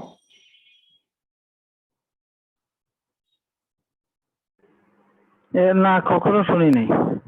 হ্যাঁ, এই যে এটা দেখেন, এই যে এরকম কিন্তু খুবই মজার কিছু শব্দ শুনবো আমরা। একটা আমি বললাম ব্রোকেন কম, এই যে ব্রোকেন কম, একটু লিখি। যাদের মাথায় চুল কম তারা তো পকেটে চিরুনি রাখে না, নাকি? ব্রোকেন কম যাদের বেশি থাকে ভাইয়া তারা রাখে। আসলে পিকচারটা উল্টা, যাদের চুল কম তারা মানে টাক ঢাকার জন্য দেখা যায় খালি ইউজ করে চিরুনি আর কি। এবং যে আসাদুজ্জামান নূরের একটা কাহিনী আছে না, যে উনি শুটিং এর সময় চুল আশ্রয়, উনি কিন্তু পকেটে অনেক চিরুনি রাখে। শুটিং এর সময় চিরুনি উনি পাচ্ছিল না, উনি পাশ দিয়ে মানে টাক মাথা মানুষ যাচ্ছিল, উনি বলে ভাই আপনি চিরুনিটা দেন তো একটু। সবাই ভাবছে যে এই টাক লোকের পাতায় আবার চিরুনি, পকেটে চিরুনি থাকবে কোথায়? দেখা গেল ওই লোকটি কি পকেট থেকে চিরুনি বের করে দিচ্ছে, ঠিক আছে? সো এই যে আমরা দেখেন, আমরা একটা জিনিস এখানে ব্রোকেন কম যেহেতু আসলাম, একটা ছোট ইন্টারেস্টিং জিনিস বলি, যে আমরা আজকাল এতদিন পর্যন্ত যে আলোচনা শুনছি, যে আমাদেরকে বলা হয়তো যে আমাদেরকে আসলে কোনো একটা বিষয়ে আমাদেরকে এক্সপার্ট হতে হবে, তাই না? ডেপথ নলেজ থাকতে হবে। হ্যাঁ, এখন আমরা একটা নতুন শুনতেছি যেটা অ্যাজাইল থেকে আসলে আসছে, অ্যাজাইল ঘরানা থেকে, সেটা হচ্ছে টি হতে হবে। টি মানুষের স্কিল সেট শুধু এটা হচ্ছে আই শেপ, বোঝা যাচ্ছে, আয়ের মতো। তার মানে আমি একটা বিষয়ে দক্ষ, আর কোনো বিষয়ে আমার কোনো জ্ঞান নেই, ঠিক আছে, সেটা হচ্ছে আই শেপ বলা হয়। আর টি শেপ মানে কি, আমার আসলে একটা বিষয়ে ডেপথ অফ নলেজ আছে, হ্যাঁ, এই টিটা লিখে আপনি একটু লিখে রাখেন, ডেপথ অফ নলেজ আছে, আর এই আরো কিছু কিছু বিষয়ে আমার ব্রেডথ অফ নলেজ আছে, ব্রেডথ অফ নলেজ আছে। সেই ধরনের মানুষকে আমরা বলতেছি টি শেপ মানুষ, টি স্কিলের মানুষ, টি স্কিল সেটের মানুষ। অ্যাজাইল প্রিফার করে টি স্কিলের মানুষ। তাহলে কি হবে, বটলনেক তৈরি হবে না। আমরা যখন শুধু আই শেপের লোক নিয়ে কাজ করব, তখন সেই যদি চাকরি ছেড়ে দেয়, সে যদি রিটায়ারমেন্টে যায়, সে যদি অসুস্থ হয়ে যায়, পুরো কাজ কিন্তু ব্লক হয়ে যায়। সো আমরা একটা শব্দ দেখবো, স্পপ। স্পপ মানে কি, কেউ জানি স্পপ মানে?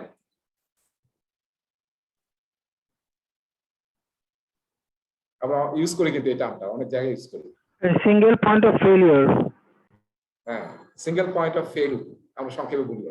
এরকম যদি শেপের লোকজন থাকে, উনি নাই, তার মানে কি সিঙ্গেল পয়েন্ট অফ ফেলিওর হয়ে গেল, উনি যতদিন না আস্তে আস্তে কাজ করে স্টাক হয়ে যায়, ঠিক আছে। তাহলে দেখেন টি শেপের লোকজন লাগবে। ব্রোকেন কম কারো মনে আছে? ব্রোকেন কম, আমি যদি একটু ব্রোকেন কম আঁকি, যেখানে ভেঙে গেছে, তারপরে ধরেন এই যে কমটা, এটা কি একটা ভাঙা চিউনির মতো লাগছে না? এবং এই যে ভাঙাটা কিন্তু এরকম হয়, একটা হয়তো একটু ছোট ভেঙে গেছে। চিউনি ভাঙা দেখছেন তো নাকি? আমার একটা ভাঙা চিউনি আছে, কোথায়? এখানে নেই, সামনে নেই, তাই দেখেন। সো এই যে ব্রোকেন কম, তার মানে কি, মানে টি শেপ না। এখন আসলে আমাদের চাওয়া হচ্ছে এই ধরনের লোকজন দরকার আমাদের, যাদের আসলে মানে কিছু ব্যাপারে ভালো, কয়েকটা ব্যাপারে দক্ষতা থাকবে, কিছু ব্যাপারে কম দক্ষতা থাকবে, ঠিক আছে, কিন্তু মাল্টিপল স্কিল সেট আমাদের দরকার। সো আমাদের যেমন আসলে তার মানে হচ্ছে কোন একটা বিষয়ে আমাদের এক্সপার্ট হতে হবে, আমাদের একদম ডেপথ নলেজ থাকতে হবে, যেটাতে আমি আসলে মেইন গো টু পারসন, আমার ডেপথ অফ নলেজ আছে। আর আরো কিছু বিষয়ে যদি আমার কিছু স্কিল থাকে, তাহলে আমি যে কোনো জায়গায় ফিট হতে পারবো, নিজেকে ফিট করতে পারবো, ঠিক আছে। সো এইটা কিন্তু আমাদের একটা কনসেপ্ট। আমরা অ্যাজাইল টিম চাই যে টি শেপ মানুষজন কাজ করবে, এবং আরেকটা কনসেপ্ট আছে ব্রোকেন কম, যে শুধু টি সেট না, আরো যদি কিছু স্কিল থাকে, দ্যাট ইজ অলসো মানে will add value to the team. So এটা হচ্ছে ব্রোকেন কম। আচ্ছা, আমরা বলেছিলাম যে তিন ধরনের আমাদের মেইনলি তিন ক্যাটাগরি লাইফ সাইকেল আছে, অ্যাজাইল, প্রেডিক্টিভ এবং হাইব্রিড। প্রেডিক্টিভকে আমরা আরেকটা নামে বলি প্ল্যান ড্রিভেন। তার মানে কি, প্ল্যান ড্রিভেন মানে কি, ম্যাক্সিমাম প্ল্যান আমরা শুরুতে করবো, তারপর প্ল্যানটা ফলো করে এক্সিকিউশন করবো, এই জন্য এটাকে বলা হয় প্রেডিক্টিভ বা প্ল্যান ড্রিভেন। এবং কোন লাইফ সাইকেলটা কোথায় ইউজ করবো সেটা কিন্তু খুব ইম্পর্টেন্ট। সো এখানে ডেফিনেশন দেওয়া আছে এবং এক্সাম্পল দেওয়া আছে। আমি আসলে কোনো ডেফিনেশন এবং এক্সাম্পলে যাব না, আমি আসলে কিছু ফিগার দেখাবো এবং ফিগার দিয়ে ইন্টারপ্রেট করার চেষ্টা করব যে কোনটাকে কি বোঝায়, প্রেডিক্টিভ কোনটা, অ্যাডাপটিভ কোনটা, ইনক্রিমেন্টাল ইটারেটিভ কোনটা এবং হাইব্রিড কোনটা। সো দেখেন, আমরা বললাম যে তিনটা মেইন ক্যাটাগরি, একটা হচ্ছে প্রেডিক্টিভ, একটা হচ্ছে অ্যাডাপটিভ। অ্যাডাপটিভের মধ্যে আসলে আমরা এরকম বলতে পারি ইটারেটিভ, ইনক্রিমেন্টাল এবং অ্যাজাইল। আর লাস্ট হচ্ছে হাইব্রিড, হচ্ছে প্রেডিক্টিভ প্লাস এই অ্যাডাপটিভের যে কোনো একটা কম্বিনেশন। আচ্ছা, আসি আমরা একটু এখানে। আমি প্রথমে প্রেডিক্টিভ লাইফ সাইকেল নিয়ে কথা বলছি। আমরা লাইফ সাইকেল তো বুঝেছি যে কালেকশন অফ ফেজেস। হ্যাঁ, আমরা আসলে একটা প্রজেক্টে ধরেন আমরা এরকম একটা ফিগার দেখেন, ফিগারটা একটু খেয়াল করেন, যে আমরা একটা প্রজেক্ট করতে যাচ্ছি, সেই প্রজেক্টে 5টা অ্যাক্টিভিটিস আছে এবং 5টা স্টেপ আছে, এবং এই 5টা স্টেপস হয়ে গেলে আমাদের প্রজেক্টে শেষ হয়ে যাবে এবং ডেলিভার হয়ে যাবে। সো এই যে 5টা অ্যাক্টিভিটিস দেখতেছি আমরা, খেয়াল করেন এখানে আমরা কি করতেছি, অ্যানালাইজ করতেছি, তারপরে রিকোয়ারমেন্ট অ্যানালাইসিস করে বা স্কোপ অ্যানালাইসিস করে আমরা বের করতেছি, তারপরে ডিজাইন করতেছি, বিল্ড করতেছি, টেস্ট করতেছি, তারপরে কাস্টমারকে ডেলিভারি দিচ্ছি। তাহলে এটা কিভাবে কাজটা করতেছি, এটা কি ম্যানার, সিরিয়াল ম্যানার না? একদম সিকুয়েন্সিয়ালি করতেছি আমরা, একটার পর একটা, একটার পর একটা। এটাকে আমরা বলি প্রেডিক্টিভ লাইফ সাইকেল, যেখানে আমরা সিকুয়েন্সিয়ালি ফলো করি। এটা আরেকটা নাম আছে যেটা অনেক সময় নেগেটিভ অর্থে ইউজ করি আমরা, সেটা হচ্ছে ওয়াটারফল মেথড, তাই না? আমরা নাম শুনছি না? সো তিনটা কিন্তু নাম আমরা বলি, প্রেডিক্টিভ লাইফ সাইকেল, তারপর একটা নাম হচ্ছে ট্রেডিশনাল লাইফ সাইকেল, একটা নাম হচ্ছে ওয়াটারফল, ঠিক আছে? আর আরেকটা নাম যেটা আমরা একটু আগে দেখলাম প্ল্যান ড্রিভেন। তার মানে হচ্ছে আমরা আসলে ম্যাক্সিমাম প্ল্যানিং শুরুতে করি, তারপরে প্ল্যান ফলো করে আমরা কাজ করি এবং আমরা কাজগুলো করার চেষ্টা করি সিকোয়েন্সিয়ালি।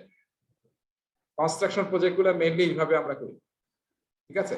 কোন ধরনের প্রজেক্টে আমরা প্রেডিক্টিভ ইউজ করি, যেখানে আসলে আমরা আগে থেকেই জানি, আমাদের অনেক এক্সপিরিয়েন্স আছে, এই ধরনের কাজ আমরা অনেক আগে থেকে করে আসছি, পুরো এন্ড টু এন্ড আমাদের জানা। তখন আমরা কি করি, জেনারেলি আমরা প্রেডিক্টিভ ফলো করি, ঠিক আছে? এবং আমাদের টার্গেট হয় কস্ট কন্ট্রোল করা, শিডিউল কন্ট্রোল করা, এবং আমরা ওই রাস্তায় আসলে অনেকবার হেঁটেছি। সো এই ধরনের প্রজেক্টে আমরা ইউজ করি প্রেডিক্টিভ লাইফ সাইকেল, যেখানে প্রতিটা অ্যাক্টিভিটি আমরা সিকোয়েন্সিয়ালি করি এবং একবার করি এবং ডেলিভারি কখন পাচ্ছি আমরা? কোনো মাঝখানে পাচ্ছি? একদম শেষে পাচ্ছি, ঠিক আছে? এই পয়েন্টার গুলো একটু খেয়াল করেন, একদম শেষে গিয়ে আমরা ডেলিভারি পাচ্ছি। প্রতিটা অ্যাক্টিভিটি সিকোয়েন্সিয়ালি করছি এবং প্রতিটা কাজ বা স্টেপস বা আমরা একবার করে করছি। এরপর আসেন পরেরটা আমরা দেখি, আইটারেটিভ লাইফ সাইকেল। আইটারেটিভ লাইফ সাইকেলে দেখেন কি হচ্ছে, ওই যে একই অ্যাক্টিভিটি গুলো কিন্তু আছে, ওই একই ফিগার দিয়ে আমরা বোঝানোর চেষ্টা করছি যে ইটারেটিভ লাইফ সাইকেলটা আসলে কি বোঝায়। এখানে একটু খেয়াল করেন, এখানে কি করছি, আমরা অ্যানালাইজ করছি এবং অ্যানালাইজ ডিজাইন আমরা ততক্ষণ পর্যন্ত অ্যানালাইজ করতে থাকবো, কাস্টমারকে প্রোটোটাইপ দেখাবো যতক্ষণ সে গো অ্যাহেড না দেয়। যখন তার প্রোটোটাইপ অ্যাকসেপ্ট করবে, প্রোটোটাইপ মানে কি, স্যাম্পল বা ডেমো, ঠিক আছে, পরে যখন সে বলবে যে হ্যাঁ অ্যানালাইসিস আমি খুশি, হ্যাঁ, তাহলে আমি তখন ডিজাইনে যাব, ঠিক আছে? এইভাবে অ্যানালাইজ ডিজাইন করতে থাকবো যতক্ষণ পর্যন্ত সেটা আমাদের অ্যাপ্রুভ না হবে, ততক্ষণ পর্যন্ত আমি বিল্ডে আসবো না, ঠিক আছে? তার মানে এখানে আমরা কি করার চেষ্টা করতেছি, কাস্টমার ফিডব্যাক নিচ্ছি এবং কারেকশন করার চেষ্টা করতেছি, তাই না? অলরাইট, তারপরে কি করতেছি, যখন এটা হয়ে গেছে তখন আমি বিল্ডে আসতেছি। এখন আমি বিল্ড করব, করে টেস্ট করে যতক্ষণ আমার অ্যাকসেপ্টেড ভ্যালু পাই নাই, ডেলিভারি পাই নাই, ততক্ষণ আমি এটা রিফাইন করতে থাকবো, ঠিক আছে? তার মানে কি, we are focusing on correction, একদম মানে কারেক্ট প্রোডাক্ট বানাতে চাই আমরা। এবং আমরা কি করতেছি, এখানে দেখেন এটা কি আসলে ইটারেশন হচ্ছে না? যতক্ষণ আমরা এক্সপেক্টেড রেজাল্ট না পাচ্ছি ততক্ষণ আমরা অন্য স্টেজে যেতে পারছি না। সো আমরা তার আগ পর্যন্ত জাস্ট ইটারেশন করছি এবং এইভাবে ইটারেশন করার পরে যখন কাস্টমার সবকিছু টেস্ট করে বললো যে yes I got my expected deliverable, তখন আমি কাস্টমারকে ডেলিভারি দিই। আগেরটার সাথে পার্থক্য কি বুঝতে পেরেছি? আগেরটাতে আমরা কিন্তু সিকোয়েন্সিয়ালি করেছি, কিন্তু এখানে দেখা যাচ্ছে আমরা বারবার রিপিট করছি, হ্যাঁ, এবং কারেকশন আমাদের মেইন ফোকাস। যতক্ষণ কারেক্ট না হয় ততক্ষণ আমরা নেক্সট স্টেজে যেতে পারছি না। আর ডেলিভারি কয়বার হচ্ছে এখানে? একবারে ডেলিভারি হয়েছে, ঠিক আছে? এরপরে আসি ইনক্রিমেন্টাল। আমি কিন্তু ডেফিনিশন গুলো পড়াচ্ছি না, আপনারা আজকে ক্লাস শেষে জাস্ট দেখে নিলে বুঝতে পারবেন যে ক্যারেক্টারিস্টিক মানে হচ্ছে যে এই সব কথাগুলি আছে কিন্তু এখানে। এই যে ইটারেটিভ মানে সিঙ্গেল ডেলিভারি, গোল মানে কারেকশন, এসব জিনিসগুলো আছে। এবার আমি বলতেছি ইনক্রিমেন্টাল লাইফ সাইকেল। এবার একটু দেখেন, একই ধরনের অ্যাক্টিভিটিস আছে, কিন্তু আমরা কি করছি দেখেন, অ্যানালাইজ করছি, ডিজাইন করছি, বিল্ড করছি, টেস্ট করছি এবং we are delivering something to the customer প্রতিটা ইটারেশনের পর। এটা কি একটা টাইম বক্স না? এখান থেকে এই পর্যন্ত আমরা কাজ করেছি এবং কাজ করার পরে we have created something for our customer, D1, delivery 1। আবার আমরা কিছু কাজ নিয়েছি এবং সেম স্টেপস গুলো ফলো করছি, অ্যানালাইজ, ডিজাইন, বিল্ড, টেস্ট এবং ডেলিভার 2। আবার কাজ নিয়েছি, নিয়ে analyse, design, build, test, deliver 3। এইভাবে ইনক্রিমেন্টালি ডেলিভার করে আমরা টোটাল ধরেন যদি আমাদের একটা ডেলিভারিটাকে 3টা কম্পোনেন্ট মিলে, তাহলে প্রতিবারই আমরা D1, D2 এবং D3 তৈরি করে আমরা কাস্টমারকে কমপ্লিট ডেলিভারি দিচ্ছি। একটা ফেজ বলা যেতে পারে। এটা ফেজ না বলে আমরা বলবো এটা আসলে, যেহেতু আমরা একটু আগে দেখলাম যে একটা ফেজ কিন্তু অনেক বড় হতে পারে, এটা আসলে বলা যেতে পারে, এটা আসলে আরেকটা নামও আছে। এই নামটা PMBOK 6 এডিশনে ইউজ হচ্ছে এবং 7th এডিশনে আরো বেশি ইউজ হচ্ছে, সেটা হচ্ছে ডেভেলপমেন্ট লাইফ সাইকেল। হ্যাঁ, মানে প্রজেক্ট লাইফ সাইকেল না বলে বলা হয় ডেভেলপমেন্ট লাইফ সাইকেল। তার মানে হচ্ছে একটা প্রজেক্টে যদি 3টা ফেজ থাকে, প্রতিটা ফেজকে আমি আসলে কিভাবে ডেভেলপ করবো সেই স্টেপস গুলা, ঠিক আছে? সেটা একটা ফেজের ভিতরে হতে পারে। আর যদি একটা প্রজেক্ট হয় যেখানে আসলে 5টা 6টা ফেজ আছে, মানে এই কয়টা ফেজ, তাহলে ঠিক আছে, তাহলে এটা আমরা তখন বলবো যে ওটা প্রজেক্ট মানে প্রজেক্ট লাইফ সাইকেল। ঠিক আছে? So আমরা সেজন্য অ্যাপ্রোপ্রিয়েট শব্দটা হচ্ছে ডেভেলপমেন্ট লাইফ সাইকেল, যে আমি পুরো ফেজটাকে কিভাবে ডেভেলপ করব কিংবা পুরো প্রজেক্টটাকে আমরা কিভাবে ডেভেলপ করব। সো অ্যাপ্রোপ্রিয়েট নাম হচ্ছে ডেভেলপমেন্ট লাইফ সাইকেল কিংবা আমরা প্রজেক্ট লাইফ সাইকেল বলতে পারি। ঠিক আছে, একটু সূক্ষ্ম ডিফারেন্স আছে। তাহলে আমরা এখানে কি পার্থক্য পাইলাম আগেরটার সাথে? এখানে ইটারেশন হচ্ছে, কিন্তু আমরা আগের বার ডেলিভারি পাইছিলাম একবার লাস্টে গিয়ে, আর এখানে কি পাচ্ছি? প্রতিবারই we are generating some value for our customers. তাহলে এটা কি ভালো না? হ্যাঁ, কিন্তু মনে রাখতে হবে সব প্রজেক্টে কিন্তু এটা পসিবল না। এটা আমরা একটু আলোচনা করবো, আমরা মানে অনেক কিছু নিয়ে আলোচনাই করবো, যেমন একটা ভিডিও দেখবো যে আসলে কোন কোন জায়গায় এই ধরনের method applicable, life cycle applicable, সব জায়গায় আমরা ইউজ করতে পারবো না। সো যেখানে সম্ভব সেখানে আমরা এইভাবে ডেলিভারি করে করে কুইকলি ভ্যালু জেনারেট করছি, ভ্যালু 1, ভ্যালু 2, ভ্যালু 3। ঠিক আছে, এবং আমরা যে এই যে আমরা দেখছি এটা আসলে টাইম বক্স, এখানে আসলে আমরা অনেক কাজ হাতে নিয়েছিলাম, এই জন্য এটা একটু বড় লেগেছে। এখানে অল্প কাজ নিয়েছিলাম, এটা ছোট, আর এটা মাঝারি লেগেছে আমাদের, কারণ এই সময় তো আমাদের কাজটা কম ছিল। কিন্তু প্রতিটা স্টেজে we are delivering or creating value for our customers. ঠিক আছে, আমরা কিন্তু এখান থেকে আসলে অ্যাজাইলের কনসেপ্ট আসছে। অ্যাজাইল মানে কি? অ্যাডাপ্টিভ এবং কুইকলি ভ্যালু ডেলিভারি করা, কাস্টমারের ফিডব্যাক নেওয়া, as fast as possible delivery ensure করা, এগুলো হচ্ছে কিন্তু অ্যাজাইলের মেইন কনসেপ্ট। আমরা দেখবো এই জিনিসগুলো কিন্তু এখান থেকে আসতেছে আর কি। এরপরে আমি নেক্সট যেটা আলোচনা করব সেটা হচ্ছে অ্যাজাইল। তাহলে আমরা অ্যাজাইল কাকে বলে? আসলে অ্যাজাইল আসলে combination of both this two, iterative এবং ইনক্রিমেন্টাল। কিভাবে? পরের ফিগারটাতে যাচ্ছি আমি। আচ্ছা, এখানে এই যে ছবিটা দেখতে পাচ্ছি, উপরে একটা ছবি আছে, সবাই দেখতে পাচ্ছেন? উপরে একটা ছবি আছে, নিচে একটা ফিগার আছে। হ্যাঁ, দেখা যাচ্ছে। দুইটা ডিফারেন্ট ফিগার, রাইট? সো আমি যদি জিজ্ঞাসা করি অবস্থা করতে, এটা মনে করেন না যে এইভাবে আসলে গাড়ি তৈরি হয়। ঠিক আছে, এটা আপনি চিন্তা করেন যে আমরা আসলে আমাদের ট্রান্সপোর্ট সমস্যার সমাধান করতে চাই। Hour problem is to solve the transport problem. তাহলে ট্রান্সপোর্ট প্রবলেম যদি মাথায় রাখেন, তাহলে আসলে কোনটা ইটারেটিভ, কোনটা ইনক্রিমেন্টাল বলতে পারবেন এই দুইটার মধ্যে? নিচেরটা ইনক্রিমেন্টাল। নিচেরটা নিচেরটা ইনক্রিমেন্টাল। কেন ইনক্রিমেন্টাল? একটা শেষ হচ্ছে এটা আলাদা জিনিস, একটা সাইকেল, গাড়ি, এটা ইন্ডিপেন্ডেন্ট প্রজেক্ট আছে, ডেলিভারেবল আছে, মানে ইটসেলফ একটা মানে ডেলিভারেবল আছে, তাই না? প্রতিবারে একটা ডেলিভারি আছে, ইনক্রিমেন্ট আছে, এবং আমরা ট্রান্সপোর্ট সমস্যা কাস্টমারে কিন্তু সলভ করতে পারছি একটু একটু করে। সো আমরা যদি মাথায় রাখি যে we have to solve the transport problem, তাহলে কিন্তু কাস্টমার দেখেন শুরু থেকে দেখছেন সে কিন্তু মোটামুটি হ্যাপি আছে, রাইট? আর এটা কি? তাহলে উপরটা কি হবে? উপরেরটা কি? ওয়ান্ডারফুল। ইটারেটিভ। হ্যাঁ, আমরা ওই দুইটার মধ্যে দেখতে পাচ্ছি না, ইটারেটিভ না ইনক্রিমেন্টাল। এটা ইটারেটিভ, মানে আমরা ইটারেশন করে কাস্টমার ফিডব্যাক নিচ্ছি, কাস্টমার হ্যাপি না, আবার রিফাইন করতেছি, আবার দেখাচ্ছি, কাস্টমার ফিডব্যাক নিচ্ছি, আবার যাচ্ছি। সো এইভাবে ফাইনালি যখন কাস্টমার দেখছে ডেলিভারি কিন্তু একবারই হয়েছে, তার আগে আমরা খালি রিফাইন করছি এবং ফাইনালি কিন্তু ডেলিভারি একবারই হয়েছে। আর এখানে কিন্তু প্রতিটা স্টেজে ডেলিভারি ছিল। ঠিক আছে, আচ্ছা এবার আসতেছি অ্যাজাইলে। অ্যাজাইল আমি বললাম যে দুইটার আসলে কম্বিনেশন। ঠিক আছে, অ্যাজাইলের ছবিটা কই? একটু হাইড করে রাখছি নাকি? আচ্ছা, হাইব্রিড মানে আগে চলে গেছে। আচ্ছা ঠিক আছে।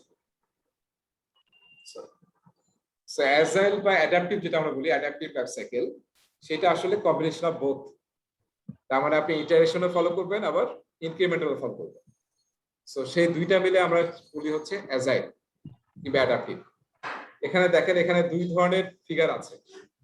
দুইটা ফিগার খালি চোখে আমাকে একটু বলেন যে দুইটা ফিগার, উপরেরটা আর নিচেরটা, দুইটার মধ্যে পার্থক্য কি খালি চোখে?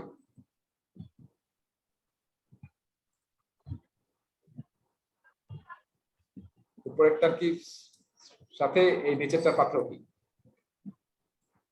দুইটা আলাদা নাম আছে। নাম্বার অফ আইটারেশন লিমিট করে দাও। বক্স ছোট বড় আছে, সেটাতে বক্স তো এক একটা বক্স ছোট বড়। উপরেরটার বক্স গুলো ফিক্স না? সেম সাইজ রাইট, আর নিচেরটা ডিফারেন্ট সাইজ, এটা একটু মাঝারি ছিল, এটা খুব ছোট, এটা আরো বড়, এরকম ডিফারেন্ট সাইজ। এবং এটা কিসের উপর ডিপেন্ড করে সাইজটা? আমার আসলে কত নাম্বার অফ ফিচার আমাকে কাস্টমার দিয়েছে যে এই ডেলিভারি তুমি তৈরি করবে। যখন বেশি ছিল তখন আমার বেশি সময় লেগেছে, যখন কম ছিল তখন আমার কম সময় লেগেছে। আর এখানে আমরা কি বলছি? আমরা বলছি যে আমাদের টাইম বক্স, আমি যে আপনাকে ইটারেশন করবো এবং ইনক্রিমেন্টকে ডেলিভারি দেবো, প্রতিটা টেস্টের পরে ডেলিভারি বলে নাই, ধরে না যে এখানে ডেলিভারি আছে, হ্যাঁ ডেলিভারি দেবো, এখানেও ডেলিভারি আছে। সো প্রতিটা স্টেজের পর আমি কিন্তু টাইম বক্স ফিক্স করে দিচ্ছি, যেটা আছে 2 মাস বা 3 মাস কিংবা 4 থেকে 6 সপ্তাহ, এর মধ্যে আমি তোমাকে কিছু ডেলিভারি দেবো। ডেলিভারি শেষ হয়ে গেল, নেক্সট আবার ওই 6 সপ্তাহ যেটা ফিক্স করছি আমরা, 6 উইকস পরে আবার ডেলিভারি দেবো, আবার 6 উইকস পরে আবার ডেলিভারি দেবো। তার মানে কি, এটা কি ড্রাইভ করতেছে? আমার টাইম বক্সে আমি যতটুকু কাজ করতে পারবো, আমার যেটা ক্যাপাসিটি আমার টিমে, তার বেশি আমি নেব না, ঠিক আছে? এটাকে বলা হয় ইটারেশন বেস অ্যাজাইল। মানে ইটারেশন বা টাইম বক্স, ইটারেশন মানে কি, টাইম বক্স আর কি, বা এটা ওই সাইজটা সেটা আমি ফিক্স করে ফেলছি প্রজেক্টের জন্য, এবং আমি আসলে ওই পরিমাণে কাজ নেব যে পরিমাণ আমি ডেলিভারি দিতে পারবো, সেটাকে বলা হচ্ছে ইটারেশন বেস অ্যাজাইল। আর আরেকটা হচ্ছে কাস্টমার যা দিচ্ছে আমি সেটা নিচ্ছি, এবং যত সময় লাগে কাস্টমার এগ্রি করছে যে আমি এইভাবে কাজ করবো, কোনো সমস্যা নেই, তো আমি সেটা ফলো করবো। সেটা হচ্ছে ফ্লো বেস অ্যাজাইল। ফ্লো মানে কি, আমার যেরকম পানির প্রবাহ আসে, তাই না, সেটা তো আসলে কাজের যত ফ্লো থাকবে তত আমি সময় নেব, কাজ ডেলিভারি দেবো, কন্টিনিউয়াস প্রসেস। সেইটাকে বলা হয় ফ্লো বেস অ্যাজাইল, যেখানে টাইম বক্সটা ফিক্স না, বরঞ্চ ডিপেন্ড করে আমার কত নাম্বার অফ ফিচার বা কাজ আমি ডেলিভারি দিতে চাই এই টাইম বক্সের মধ্যে, ঠিক আছে? তার মানে উপরটাতে টাইম বক্স ফিক্স আর নিচেরটাতে টাইম বক্স ফিক্স না। এখান থেকে আমরা দুইটা এক্সাম্পল একটু মাথায় রাখতে হবে। আমরা অ্যাজাইলের অনেকগুলো ফ্রেমওয়ার্ক আছে মার্কেটে, আমরা অ্যাজাইল নিয়ে তো আরো 2টা ক্লাসে একদম খুব ইন ডেপথ আলোচনা করব অ্যাজাইল নিয়ে। সো এই জন্য এখন আমরা মানে নেক্সট 2 দিন খালি অ্যাজাইল নিয়ে কথা শুনবেন বেশি। তো অ্যাজাইলের কিন্তু অনেকগুলো ফ্রেমওয়ার্ক আছে মার্কেটে, তার মধ্যে সবচেয়ে পপুলার ফ্রেমওয়ার্কটা কি কারো জানা আছে? স্ক্রাম। এই যে আমরা জানি স্ক্রাম আছে আমাদের, হ্যাঁ, যেটা আসলে সফটওয়্যার ইন্ডাস্ট্রিতে বা আইটি ইন্ডাস্ট্রিতে সবচেয়ে বেশি ইউজ হয়, হ্যাঁ, এবং যত ধরনের অ্যাজাইল ফ্রেমওয়ার্ক ইউজ হয় তার বোধহয় মানে 57 বা 58% ইউজ করে স্ক্রাম। আর যদি আইটির কথা চিন্তা করি, মোর দেন 80% অর্গানাইজেশন ইউজ করে স্ক্রাম। তো এই যে উপরেরটা কিন্তু স্ক্রাম, আমি জাস্ট মনে রাখেন স্ক্রাম কি আমরা এখন কিন্তু আলোচনা করি নাই, আমি করবো একটা টপিকে, আমি ডিটেইল স্ক্রাম নিয়ে আলোচনা করব। সো স্ক্রাম হচ্ছে অ্যাজাইল একটা ফ্রেমওয়ার্ক যেখানে আসলে টাইম বক্স গুলো একদম ফিক্স থাকে, এবং আমরা শুরুতেই ফিক্স করে নিই যে আমরা কোন টাইম বক্স ফলো করবো, এটা কি 4 সপ্তাহে, 2 সপ্তাহে, নাকি 6 সপ্তাহে, নাকি আরো বড় হতে পারে। কিন্তু অ্যাজাইল স্ক্রাম টিম আসলে ফলো করে ম্যাক্সিমাম 6 উইকস বা 30 ডেজ। আর এটাকে আমরা বলি অনেক সময় আরেকটা মেথড আছে, সেটাকে বলি কানবান মেথড। আমরা নাম শুনেছি না কানবান মেথডের? জি ভাই, কানবান মেথড। সো কানবান আসলে ম্যানুফ্যাকচারিং থেকে এসেছে, ম্যানুফ্যাকচারিং থেকে। সো কানবানে আসলে আমাদের কাজের যে কাজ পরিমাণ আছে তার উপর বেস করে আমরা ডেলিভারি দিতে থাকি, এবং আমরা প্রতিটা স্টেপসে ওয়ার্ক ইন প্রোগ্রেস, এই যে এখানে নিচে একটা লেখা আছে WIP limit, work in progress limit আমরা ডিফাইন করি। কনফিউজ হওয়ার দরকার নেই যে এটা কি, আমি পরে আবার আলোচনা করব, তখন আসলে আরো ক্লিয়ার হবে যখন কানবান মেথড নিয়ে একটা মানে লেকচারের একটা পার্ট থাকবে নেক্সট ক্লাসে। সো এটা হচ্ছে কানবান, মানে এক্সাম্পল আর কি। এক্সাম্পল ইমপ্লিমেন্টেশন হচ্ছে স্ক্রাম, উপরেরটা যেটা ইটারেশন ফলো করে একদম ফিক্স, আর যেটা আসলে ফিক্স ইটারেশন ফলো করে না, হ্যাঁ, ফ্লোর সাথে যায়, সেটা হচ্ছে আমাদের কানবান মেথড। উপরের প্রতিটা ইটারেশনকে আমরা ওই স্প্রিন্ট যেটাকে বলি, সেটাই কি প্রতিটা ইটারেশন?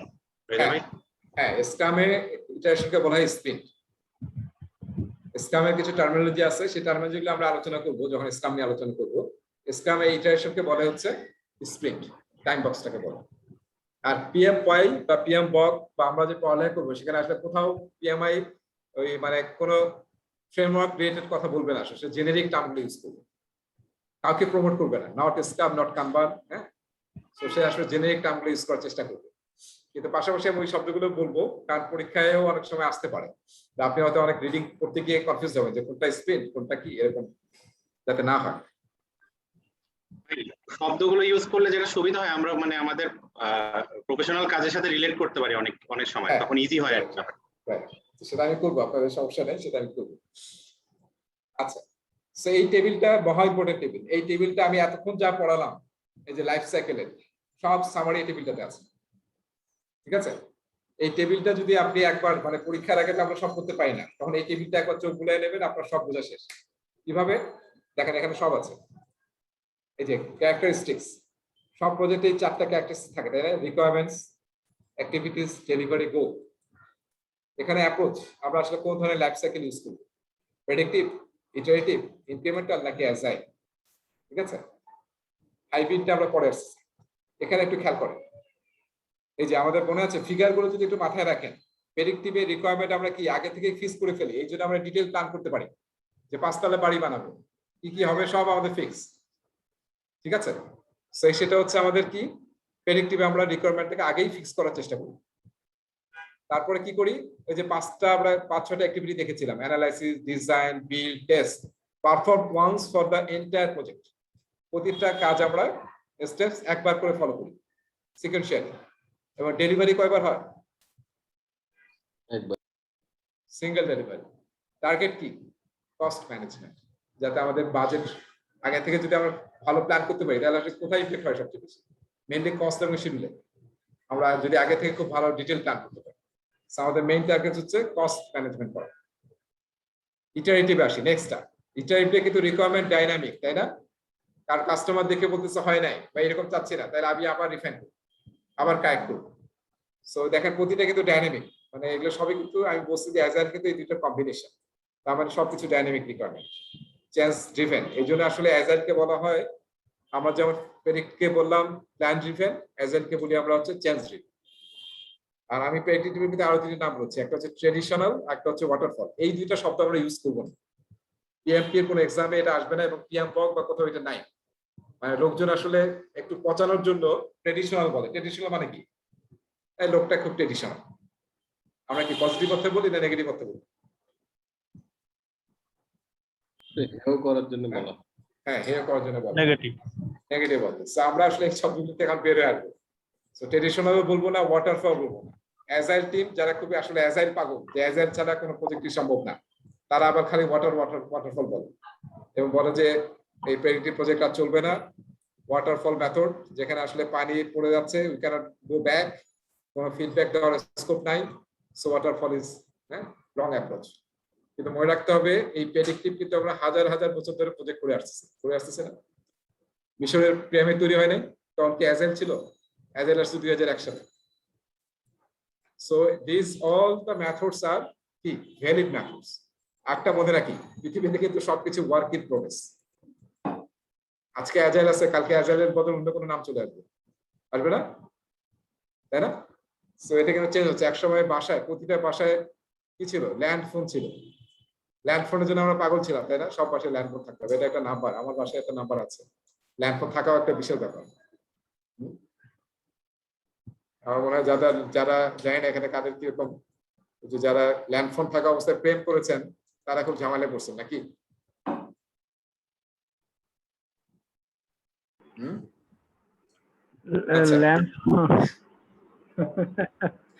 ঠিক আছে, এখন দেখেন তাহলে ইটারেটিভে কি দেখতেছি আমরা? Dynamic requirements, activities repeated until correct. যতক্ষণ কারেক্ট না হয় নেক্সট স্টেজ যেতে পারছি না আমরা। কিন্তু ডেলিভারি কখন? Single delivery. ফিগারটা মনে আছে? ডেলিভারি কিন্তু সিঙ্গেল। আর কারেক্টনেস অফ সলিউশন কিন্তু মেইন ফোকাস। তাহলে এটা কোথায় ইউজ করা উচিত আমাদের বলেন তো? এই যে কোভিড এর যে আমরা ইয়াটা তৈরি করলাম, এখানে কি আমাদের কি ফলো করা উচিত? রিসার্চ টাইপের প্রজেক্টে হাইপোথিসিস নিয়ে কাজ করতেছি, ইটারেটিভ। তাহলে কিন্তু আমরা যে কারেক্টনেস কিন্তু অ্যাপ্লাই করার চেষ্টা করব। তার একটা মানুষে আমি ইনজেকশন দিচ্ছি, সেটা আসলেই ঠিক আছে কিনা। হ্যাঁ, ওই যে আমরা যে শুনেছিলাম না, আমি জানি না এটা ট্রু কিনা, যে হোমিওপ্যাথির যে হ্যানিম্যান না, উনি নাকি সব ওষুধ নিজের দেহে প্রয়োগ করতেন না, মানুষের দেহে প্রয়োগ করার আগে। সো এই যে কারেক্টনেসটা কিন্তু আমাদের অনেক প্রজেক্টে লাগতে পারে, যেমন আমরা যখন এই ধরনের কাজগুলো করবো, রিসার্চ ওরিয়েন্টেড কাজ। হ্যাঁ, সো এই জায়গায় আমাদের অ্যাপ্লিকেবল হতে পারে। আর ইনক্রিমেন্টারটা দেখেন, dynamic, perform once for a given increment, তার মানে এই যে প্রতিটা অ্যাক্টিভিটি এক একটা ইনক্রিমেন্টে আমরা যে অ্যানালাইসিস, ডিজাইন, বিল্ড, টেস্ট করেছিলাম, ডেলিভারি দিয়েছিলাম। আবার আরেকটা ইনক্রিমেন্টে আবার কিন্তু আমরা তৈরি করেছিলাম। ঠিক আছে, সো প্রতিটা টাইম বক্সে বা ইনক্রিমেন্টে বা ইটারেশনে কিংবা স্প্রিন্টে আমরা কিন্তু কাজগুলা রিপিটিটিভ ভাবে করি। ঠিক আছে, এটা হচ্ছে আমাদের ইনক্রিমেন্টাল। এবং আমরা কি করি দেখেন, ফ্রিকোয়েন্ট স্মলার ডেলিভারিজ, রাইট? ছোট ছোট ডেলিভারি দিই, তারপর ফাইনালি সব যোগ করে আমরা ডেলিভারি দিই। এবং আমাদের মেইন টার্গেট কি? as early as possible value delivery দেওয়ার customer. So speed is our main focus. ঠিক আছে, কাস্টমারকে গাড়ি দিতে দেরি হবে, তাহলে আমি এখন অন্য একটা তাকে দিলাম যাতে তার এই মুহূর্তে ট্রান্সপোর্ট সমস্যাটা সমাধান হয়ে যায়। সো স্পিড আমরা মেইন ফোকাস। আর দেখেন আমরা যখন ইটারেশন এবং ইনক্রিমেন্টাল করতেছি, একটা খুব বড় কাজ আমরা করতেছি। কি করতেছি বলতো? ফিডব্যাক দিচ্ছি কিন্তু আমরা, তাই না? we are getting feedback from our customers quickly, যেটা কিন্তু প্রেডিক্টিভে সম্ভব হচ্ছে না। আমরা একদম লাস্টে গিয়ে কাস্টমারকে দেখাচ্ছি সিঙ্গেল ডেলিভারি, যেটা হয়। আর এখানে আমরা কিন্তু কাস্টমারকে সবসময় ইনভলভ করার চেষ্টা করতেছি, তাদের ফিডব্যাক নিচ্ছি প্রতিটা স্টেজে। অ্যাজাইল দেখেন, অ্যাজাইল হচ্ছে ডাইনামিক, রিপিটেড আনটিল কারেক্ট। এটা একটু খেয়াল করেন, এই জায়গাটা একটু খেয়াল করেন, রিপিটেড আনটিল কারেক্ট। এটা কোথা থেকে পেলাম? ইটারেটিভ। ইটারেটিভ থেকে। ফ্রিকোয়েন্ট স্মার্ট ডেলিভারিজ কোথা থেকে পেলাম? ইনক্রিমেন্টাল। ইন্টিগ্রেশন থেকে। দ্যাট মিন্স আমরা দুইটারে কিন্তু ভালো জিনিসগুলো নিয়ে নিচ্ছি। ঠিক আছে, এখন থেকে আমরা আসলে ইনক্রিমেন্টাল এবং ইটারেটিভ মাথায় রাখার কোনো দরকার দেখি না। আমি পিএমআই যদিও বারবার এগুলোকে ডিফাইন করার চেষ্টা করেছে ডেফিনেশন আকারে, কিন্তু আসলে অ্যাজাইল মানে কি? আমি চাবো কারেক্টনেস, আবার চাবো কাস্টমারের ফিডব্যাক, আবার যাবো খুব কুইকলি ডেলিভারি দেওয়ার জন্য। ঠিক আছে, সেই দুইটার আস্তে আস্তে আসলে ইটারেটিভ এবং ইনক্রিমেন্টাল থাকে। এবং আমাদের গোল কি? Customer value via frequent deliveries and getting customer feedback. বুঝতে পারছি? এই টেবিলের মধ্যে কিন্তু এই যে বাকি সামনে যে আমি পিছনে পড়ালেখা করলাম, আপনাদের দেখাইলাম, সবকিছু এখানে আছে। এই যেখানে যে চারটা জিনিস দেখতেছেন, এই চারটা জিনিস কিন্তু ওখানে এক টেবিলের মধ্যেই আছে। ঠিক আছে, এবং এই যে প্রতিটা জনায় পড়াইছে এখানে তিনটা, এই সবগুলো কিন্তু একই ক্যারেক্টারিস্টিক্স, ওই জিনিসটাই। সো আপনার টেবিলটা যদি আপনি ফোকাস থাকেন এবং টেবিলটা যদি ইন্টারপ্রেট করতে পারেন, তাহলে you can answer any questions. এবং এই ফিগারগুলো একটু এক্সাম্পল দেন একটা ইনক্রিমেন্টাল আর অ্যাজাইল, মানে আমাদের জানাশোনা কোনো প্রজেক্ট হইছে এরকম? হ্যাঁ, সবসময় ইউজ হচ্ছে। যেমন প্রেডিক্টিভ তো আমরা বুঝতে পারছি, ইটারেটিভ তো একটু আগে বললাম, যেমন যে কোনো ভ্যাকসিন তৈরি করা, কোনো রিসার্চ প্রজেক্ট করা, হাইপোথিসিস উপর কাজ করা। ইনক্রিমেন্টাল, হ্যাঁ, ইনক্রিমেন্টাল মানে কি? যেমন ওই যে আমি এরকম হয় ধরি যে আমরা একটা ধরেন, এটি নিয়ে আমি পরে আরো এক্সাম্পল দেবো। ই লার্নিং একটা প্ল্যাটফর্ম তৈরি করি, ই লার্নিং একটা প্ল্যাটফর্ম, যেখানে আসলে আমরা বাংলা ভাষায় কোর্স ডেভেলপ করবো, ভিডিও কোর্স, যেটা লোকজন সাবস্ক্রাইব করে স্টাডি করতে পারবে। তাহলে আমরা কি করতে পারি? আমরা কি পুরো এই প্রজেক্টটা করতে ধরেন 1 বছর সময় লাগবে, আইটি প্রজেক্ট করতেছি। হ্যাঁ, সো তার মানে কি? অ্যাজাইল আসছে আইটি থেকে, সফটওয়্যার ইন্ডাস্ট্রি থেকে। সেই গল্পটা আমরা আজকে করতে পারলাম না, নেক্সট ক্লাসে গল্প দিয়ে শুরু করবো আমরা কিভাবে আসলে অ্যাজাইলের জন্ম হলো। সো এখানে দেখেন আমরা ই লার্নিং একটা প্ল্যাটফর্ম বানাবো, যেটা বানাতে 1 বছর লাগবে। এখন আমি 1 বছর ওয়েট করবো না, কি করতে পারি? আমি কি করতে পারি যে আমি খুবই কুইকলি ওয়েবসাইটটা বানাই ফেললাম। ঠিক আছে, ওয়েবসাইটটা বানায় 2টা বা 3টা কোর্স দিয়ে একটা জাস্ট একটা লঞ্চ করে ফেললাম। ঠিক আছে, করে দেখতেছি কিরকম হচ্ছে। এর মধ্যে কিন্তু আমরা আরো ডেভেলপ করতেছি। হ্যাঁ, এটা একটা বেসিক সাইট বানাইছি। এরপরে কি করলাম? এখানে আমি আরো ফিচার বানালাম। একটা ইনলাইন সাইটে কিন্তু অনেক থাকে, অনেক জিনিস থাকে, অনেক কম্পোনেন্ট থাকে, অনেক ফিচার্স থাকে। এখানে তো আমি মিনিমাম ফিচার দিয়েছি, মিনিমাল ভায়াবল প্রোডাক্ট তৈরি করছি, যেটা দিয়ে আমি জাস্ট রিলিজ করছি এবং কাস্টমারকে দেখাচ্ছি যে আমি এটা নিয়ে আসছি। কাস্টমার দিচ্ছে, ফিডব্যাক নিচ্ছি, ফ্রেন্ডস ফ্যামিলির সাথে শেয়ার করছি। ঠিক আছে, তাদের কাছে ফিডব্যাক নিয়ে আমি আরো এটাকে বাড়াচ্ছি। নেক্সট সেটা প্রথম 4 মাসে এই কাজটা করলাম। নেক্সট 3 মাসে হয়তো আমি করলাম হচ্ছে যে আরো অনেক ফিচার অ্যাড করলাম। পেমেন্ট দেওয়া যাবে, ইন্টারন্যাশনাল কার্ড দিয়ে পে করা যাবে। তারপরে এখানে নিজেই কোর্স সিলেক্ট করতে পারবেন, কর্পোরেট ফ্যাসিলিটিস থাকবে, ইন্ডিভিজুয়াল ফ্যাসিলিটি থাকবে, এরকম নানান ফ্যাসিলিটি আপনি অ্যাড করবেন। 3rd কোয়ার্টারে গিয়ে আপনি কি করলেন? এর করেসপন্ডিং একটা মোবাইল অ্যাপও বানাবেন। ঠিক আছে, তার মানে কি করছি? আমরা ইনক্রিমেন্ট করছি, ইনক্রিমেন্টাল ডেলিভারি দিচ্ছি, এবং প্রতিবারই কিন্তু we are generating some value. এই ভ্যালুটা এরকম মনে করা যাবে না যে অলওয়েজ ভ্যালুটা এরকম হবে যে আমি টাকা পাবো, এটাও না। ভ্যালু কিন্তু ফিডব্যাক পাওয়াটা একটা বিরাট ভ্যালু, ঠিক না? হ্যাঁ, আপনারা একটা জিনিস মনে রাখেন, অ্যাজাইল টিম যখন এরকম কোনো প্রজেক্ট বা প্রোডাক্ট নিয়ে কাজ করে যেটা আসলে একদম নতুন, কেউ আগে দেখে নাই মার্কেটে, তখন তারা কিন্তু অনেক সময় কাস্টমারকে, রিয়াল কাস্টমারকে নিয়ে আসে এবং অনেক সময় পেইড হয় যে তুমি ভাই আমার সাথে 4 ঘন্টা থাকবে, তোমাকে বার এত টাকা দিতে হবে, কিন্তু নিজেরা না, একদম রিয়াল কাস্টমার, তাদের ফিডব্যাকটা হয়, কারণ এটা আসলে অনেক ভ্যালু অ্যাড করে। সো ওয়াইড কি বুঝতে পারছি? ইনক্রিমেন্টাল ডেলিভারি, ইনক্রিমেন্টাল হচ্ছে, হ্যাঁ এটা বুঝলাম, ইনক্রিমেন্টালটা বুঝলাম। আর অ্যাজাইল যেটা, অ্যাজাইল তো একই কথাই, যে এখানে এটা যখন করতেছি তখন কিন্তু আমি ইটারেটিভও করতেছি। এখানে আমি কি করব, রিকোয়ারমেন্ট অ্যানালাইসিস করব, ডিজাইন করব, টেস্ট করব, তাই না? তারপরে ডেলিভারি দেবো, এবং যতক্ষণ কারেক্ট না হবে তখন কি আমি একটা স্টেজ থেকে আরেকটা স্টেজ যাবো না, কিন্তু সেখানে কিন্তু আমার ইটারেশন আছে, ইনক্রিমেন্টাল আছে। অ্যাজাইল তো আসলে দুইটা কম্বিনেশন, ঠিক আছে? এখানে ইনক্রিমেন্ট হচ্ছে একটা টাইম বক্সের পরে, এটা যখন 4 মাস, এবং যখন এই মাঝখানে কাজ করতেছি তখন কি করতেছি, আমরা ইটারেশন করতেছি। আবার যদি অ্যাজ এ হোল চিন্তা করি, তাহলে একটা ইনক্রিমেন্ট হওয়ার পর কিন্তু আমি আবার আরেকটা ইনক্রিমেন্ট করছি, এটা কিন্তু একটা ইটারেশন হচ্ছে, তাই না? ইটারেশন মানে রিপিট করা। এবং সেখানে কিন্তু এই যে অ্যানালাইসিস, ডিজাইন, কোডিং এসব করতে থাকে। শহীদ, জি হ্যাঁ, শুনো, ওই যে আমাদের কনস্ট্রাকশন প্রজেক্ট গুলো যেগুলো আমরা ইন্টারন্যাশনাল টেন্ডার করি, সেখানে ওই যে এখন আমাদের সিস্টেমটা হইলো ফিডিকে করি, তো সেখানে মাইলস্টোন বেসিস।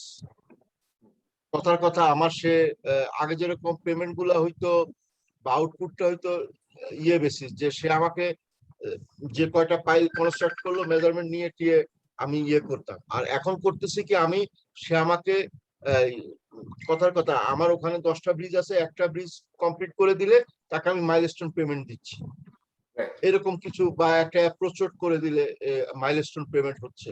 এখন এই মাইলস্টোনটা যেটা আসছি আমরা, মাইলস্টোনটা কি আমরা ইনক্রিমেন্টালে ধরবো না, যেহেতু এখানে দুইটাই আছে, এজাইলে ধরবো, যে প্রজেক্টগুলোতে আমরা মাইলস্টোন পেমেন্ট করতেছি কনস্ট্রাকশন প্রজেক্টে?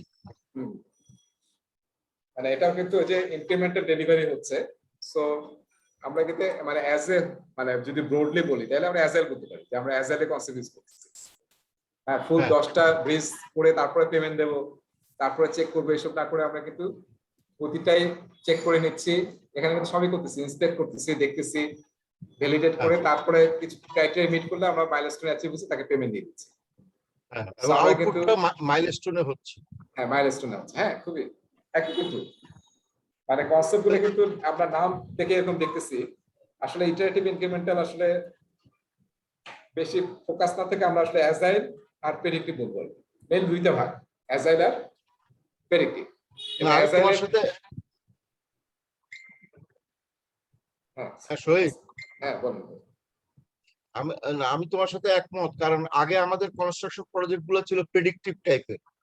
বিশেষ করে আমাদের বাংলাদেশের যে প্রকিউরমেন্টের কনসেপ্ট, সেখানে ছিল প্রেডিক্টিভ টাইপের। পুরো বিল্ডিংটা শেষ করে, পুরো ব্রিজটা শেষ করে, মাঝে মাঝে রানিং বিল হইতো, কিন্তু that was not significant in respect of the output to the customer এবং বিজনেস অ্যাড করার মধ্যে, ভ্যালু অ্যাড করার মধ্যে। কিন্তু এখন যেটা হচ্ছে, মাইলস্টোন পেমেন্টে গিয়ে ভ্যালু অ্যাড হচ্ছে, যে আমার একটা ব্রিজ কমপ্লিট হয়ে মাইলস্টোন পেমেন্ট হলো। ইভেন এটা আমার বিশেষ করে প্রগ্রেস ডোনাররা যেটা করে আর কি, ওয়ার্ল্ড ব্যাংক বা এডিবিতে এখন হলো যে ডেলিভারি সাথে পেমেন্টের একটা ইন্ডিকেটর বলে আর কি, ডিএলআই। তো যাক, এটা একটা ভালো কনসেপ্ট হয়েছে যে এখন আমরা প্রেডিক্টিভ থেকে এজাইলে, বিশেষ করে ইন্টারন্যাশনাল প্রজেক্ট গুলো যেগুলো ফিডিকে, ওখানে এভাবে আমরা চলে আসছি বাংলাদেশের প্র্যাকটিসে। রাইট। সো আসলে কনসেপ্টটা নাথিং নিউ, এখন দেখেন এটা কিন্তু আমরা করতেছি। হ্যাঁ, সব জায়গায় এটা পসিবল, জাস্ট কনসেপ্টগুলোকে অ্যাপ্লাই করা। আচ্ছা, তাহলে আমাদের এটা শেষ হয়ে গেল। আমি হাইব্রিড নিয়ে একটু কথা বলবো। হাইব্রিড আসলে দুটো কম্বিনেশন, ঠিক আছে? আমি যদি কোনো একটা প্রজেক্টে কিছু পার্ট অ্যাজাইলে করি আর কিছু পার্ট প্রেডিক্টিভে করি, তাহলে সেটাকে আমরা বলি হাইব্রিড, ঠিক আছে? সো এটাকে তো হইতে পারে, কোনো একটা প্রজেক্টে আপনি প্রেডিক্টিভ ন্যাচারে করতেছেন, আবার কিছু অংশ হয়তো যেটা খুবই চেঞ্জ ড্রিভেন থাকে না কোনো একটা প্রজেক্টে। যেমন আমি মেট্রোর প্রজেক্টে যদি বলি, এখানে যে আইটির অংশটা আছে, টিকিটিং সিস্টেম তৈরি হবে, আরো অনেকগুলো আইটির কম্পোনেন্ট আছে। তো আমরা তো ব্রিজ বানাচ্ছি হয়তো প্রেডিক্টিভ ফলো করে, কিন্তু আমরা কিন্তু আইটির জিনিসগুলো তৈরি করতে পারি ইটারেটিভ এবং ইনক্রিমেন্টাল প্রসেসে কিংবা অ্যাজাইল প্রসেসে। সো সেই কম্বিনেশনটাকে বলা হচ্ছে হাইব্রিড লাইফ সাইকেল। ঠিক আছে? আমার ড্রয়ারটা খুবই কালো যে বেল্টের প্যাকেটটা আমি ওই টাকাটা দিই বেল্টের প্যাকেটে তো তাদের টাকা আছে তাহলে বুঝতে পেরেছি আমরা। এখন আমরা একটা ভিডিও দেখে আজকে ক্লাসটা শেষ করবো। তাহলে হাইব্রিডে কিন্তু আরো কয়েকটা ফিগার আমি দেখাবো নেক্সট ক্লাসে, যেটা আজকে সায়নকে দেখে গেছে। সেখানে আমরা দেখবো যে হাইব্রিড এরকম না যে পাশাপাশি না, যে প্রথম অংশ অ্যাজাইল পরের অংশ প্রেডিক্টিভ, এরকম না। অনেক সময় সাইমultaneously চলতে পারে। ওরকম একটা ফিগার দেখাবো আপনি। আবার অনেক সময় দেখা যায় প্রেডিক্টিভ প্রজেক্ট, তার মাঝখানে অল্প অংশ হতে অ্যাজাইল। আবার টোটাল প্রজেক্টে অ্যাজাইল, তার মধ্যে কিছু অংশ হতো প্রেডিক্টিভ। যেমন ধরেন আপনি কোন একটা সফটওয়্যার বানাচ্ছেন, হ্যাঁ, সেই সফটওয়্যারটা প্রজেক্টে অ্যাজাইলে করতেছেন। আবার এই প্রজেক্টটা শেষ হওয়ার পরে আপনি যে লোকজনকে ট্রেন আপ করাবেন, রোল আউট করবেন। ধরেন আপনার ব্যাংকের একটা প্রজেক্ট করতেছে বা গভর্নমেন্টের একটা প্রজেক্ট করতেছে, একটা মিনিস্ট্রি, তার তো আসলে বিভিন্ন জায়গায় ব্রাঞ্চ আছে। তাহলে আপনি ডেভেলপ, যেহেতু আইটি প্রজেক্ট, আপনি ডেভেলপমেন্ট করলেন অ্যাজাইলে, আর বিভিন্ন ডিস্ট্রিক্টে রোল আউট করলেন এবং ট্রেনিং দিলেন হচ্ছে কিসে, প্রেডিক্টিভ প্রসেসে, একদম স্টেপ বাই স্টেপ। এতজনকে প্ল্যান দিবেন, এই ডকুমেন্ট ইউজ করা হবে, আপনি রোল আউট করলেন এবং ট্রেনিং দিলেন হচ্ছে প্রেডিক্টিভ ফলো করা। সেইটা এই কম্বিনেশনটাকে আমরা বলি hybrid. Okay, let's see video. তাহলে শেষ, হ্যাঁ? কারো কোনো প্রশ্ন আছে কিনা?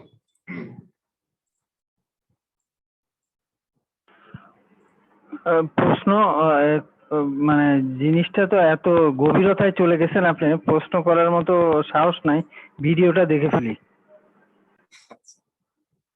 সাউন্ড দেখা যাচ্ছে? সাউন্ড স্ক্রিন শেয়ার করে মনে হচ্ছে। ভিডিওটা দেখেন, ভিডিওটা আসলে মানে চমৎকার একটা ভিডিও। আপনাদের অনেক প্রশ্নের অ্যান্সার এখানে চলে আসবে।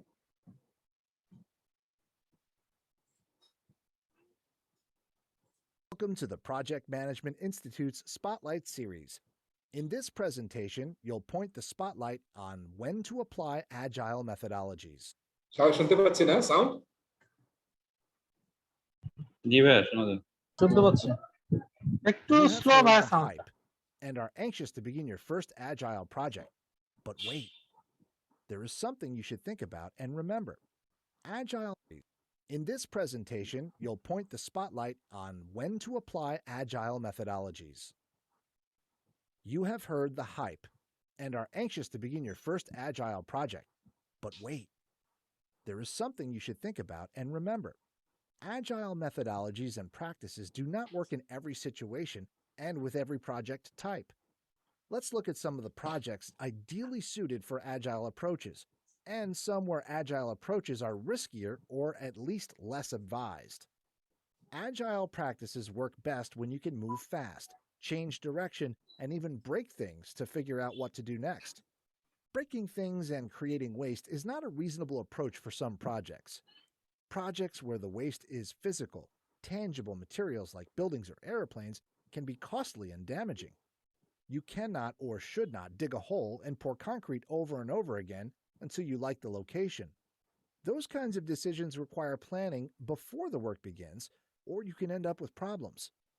Likewise, applying a coat of paint to get user feedback on the best color may work in limited situations, but in most projects, the time and cost to paint and repaint is counterproductive and expensive. Meanwhile, projects involving virtual or intellectual materials are better suited for agile approaches. Software development is where the approach began and still reigns for obvious reasons. Software is developed with a lot of unknowns and potential situations for miscommunications or misunderstandings between development teams and end users.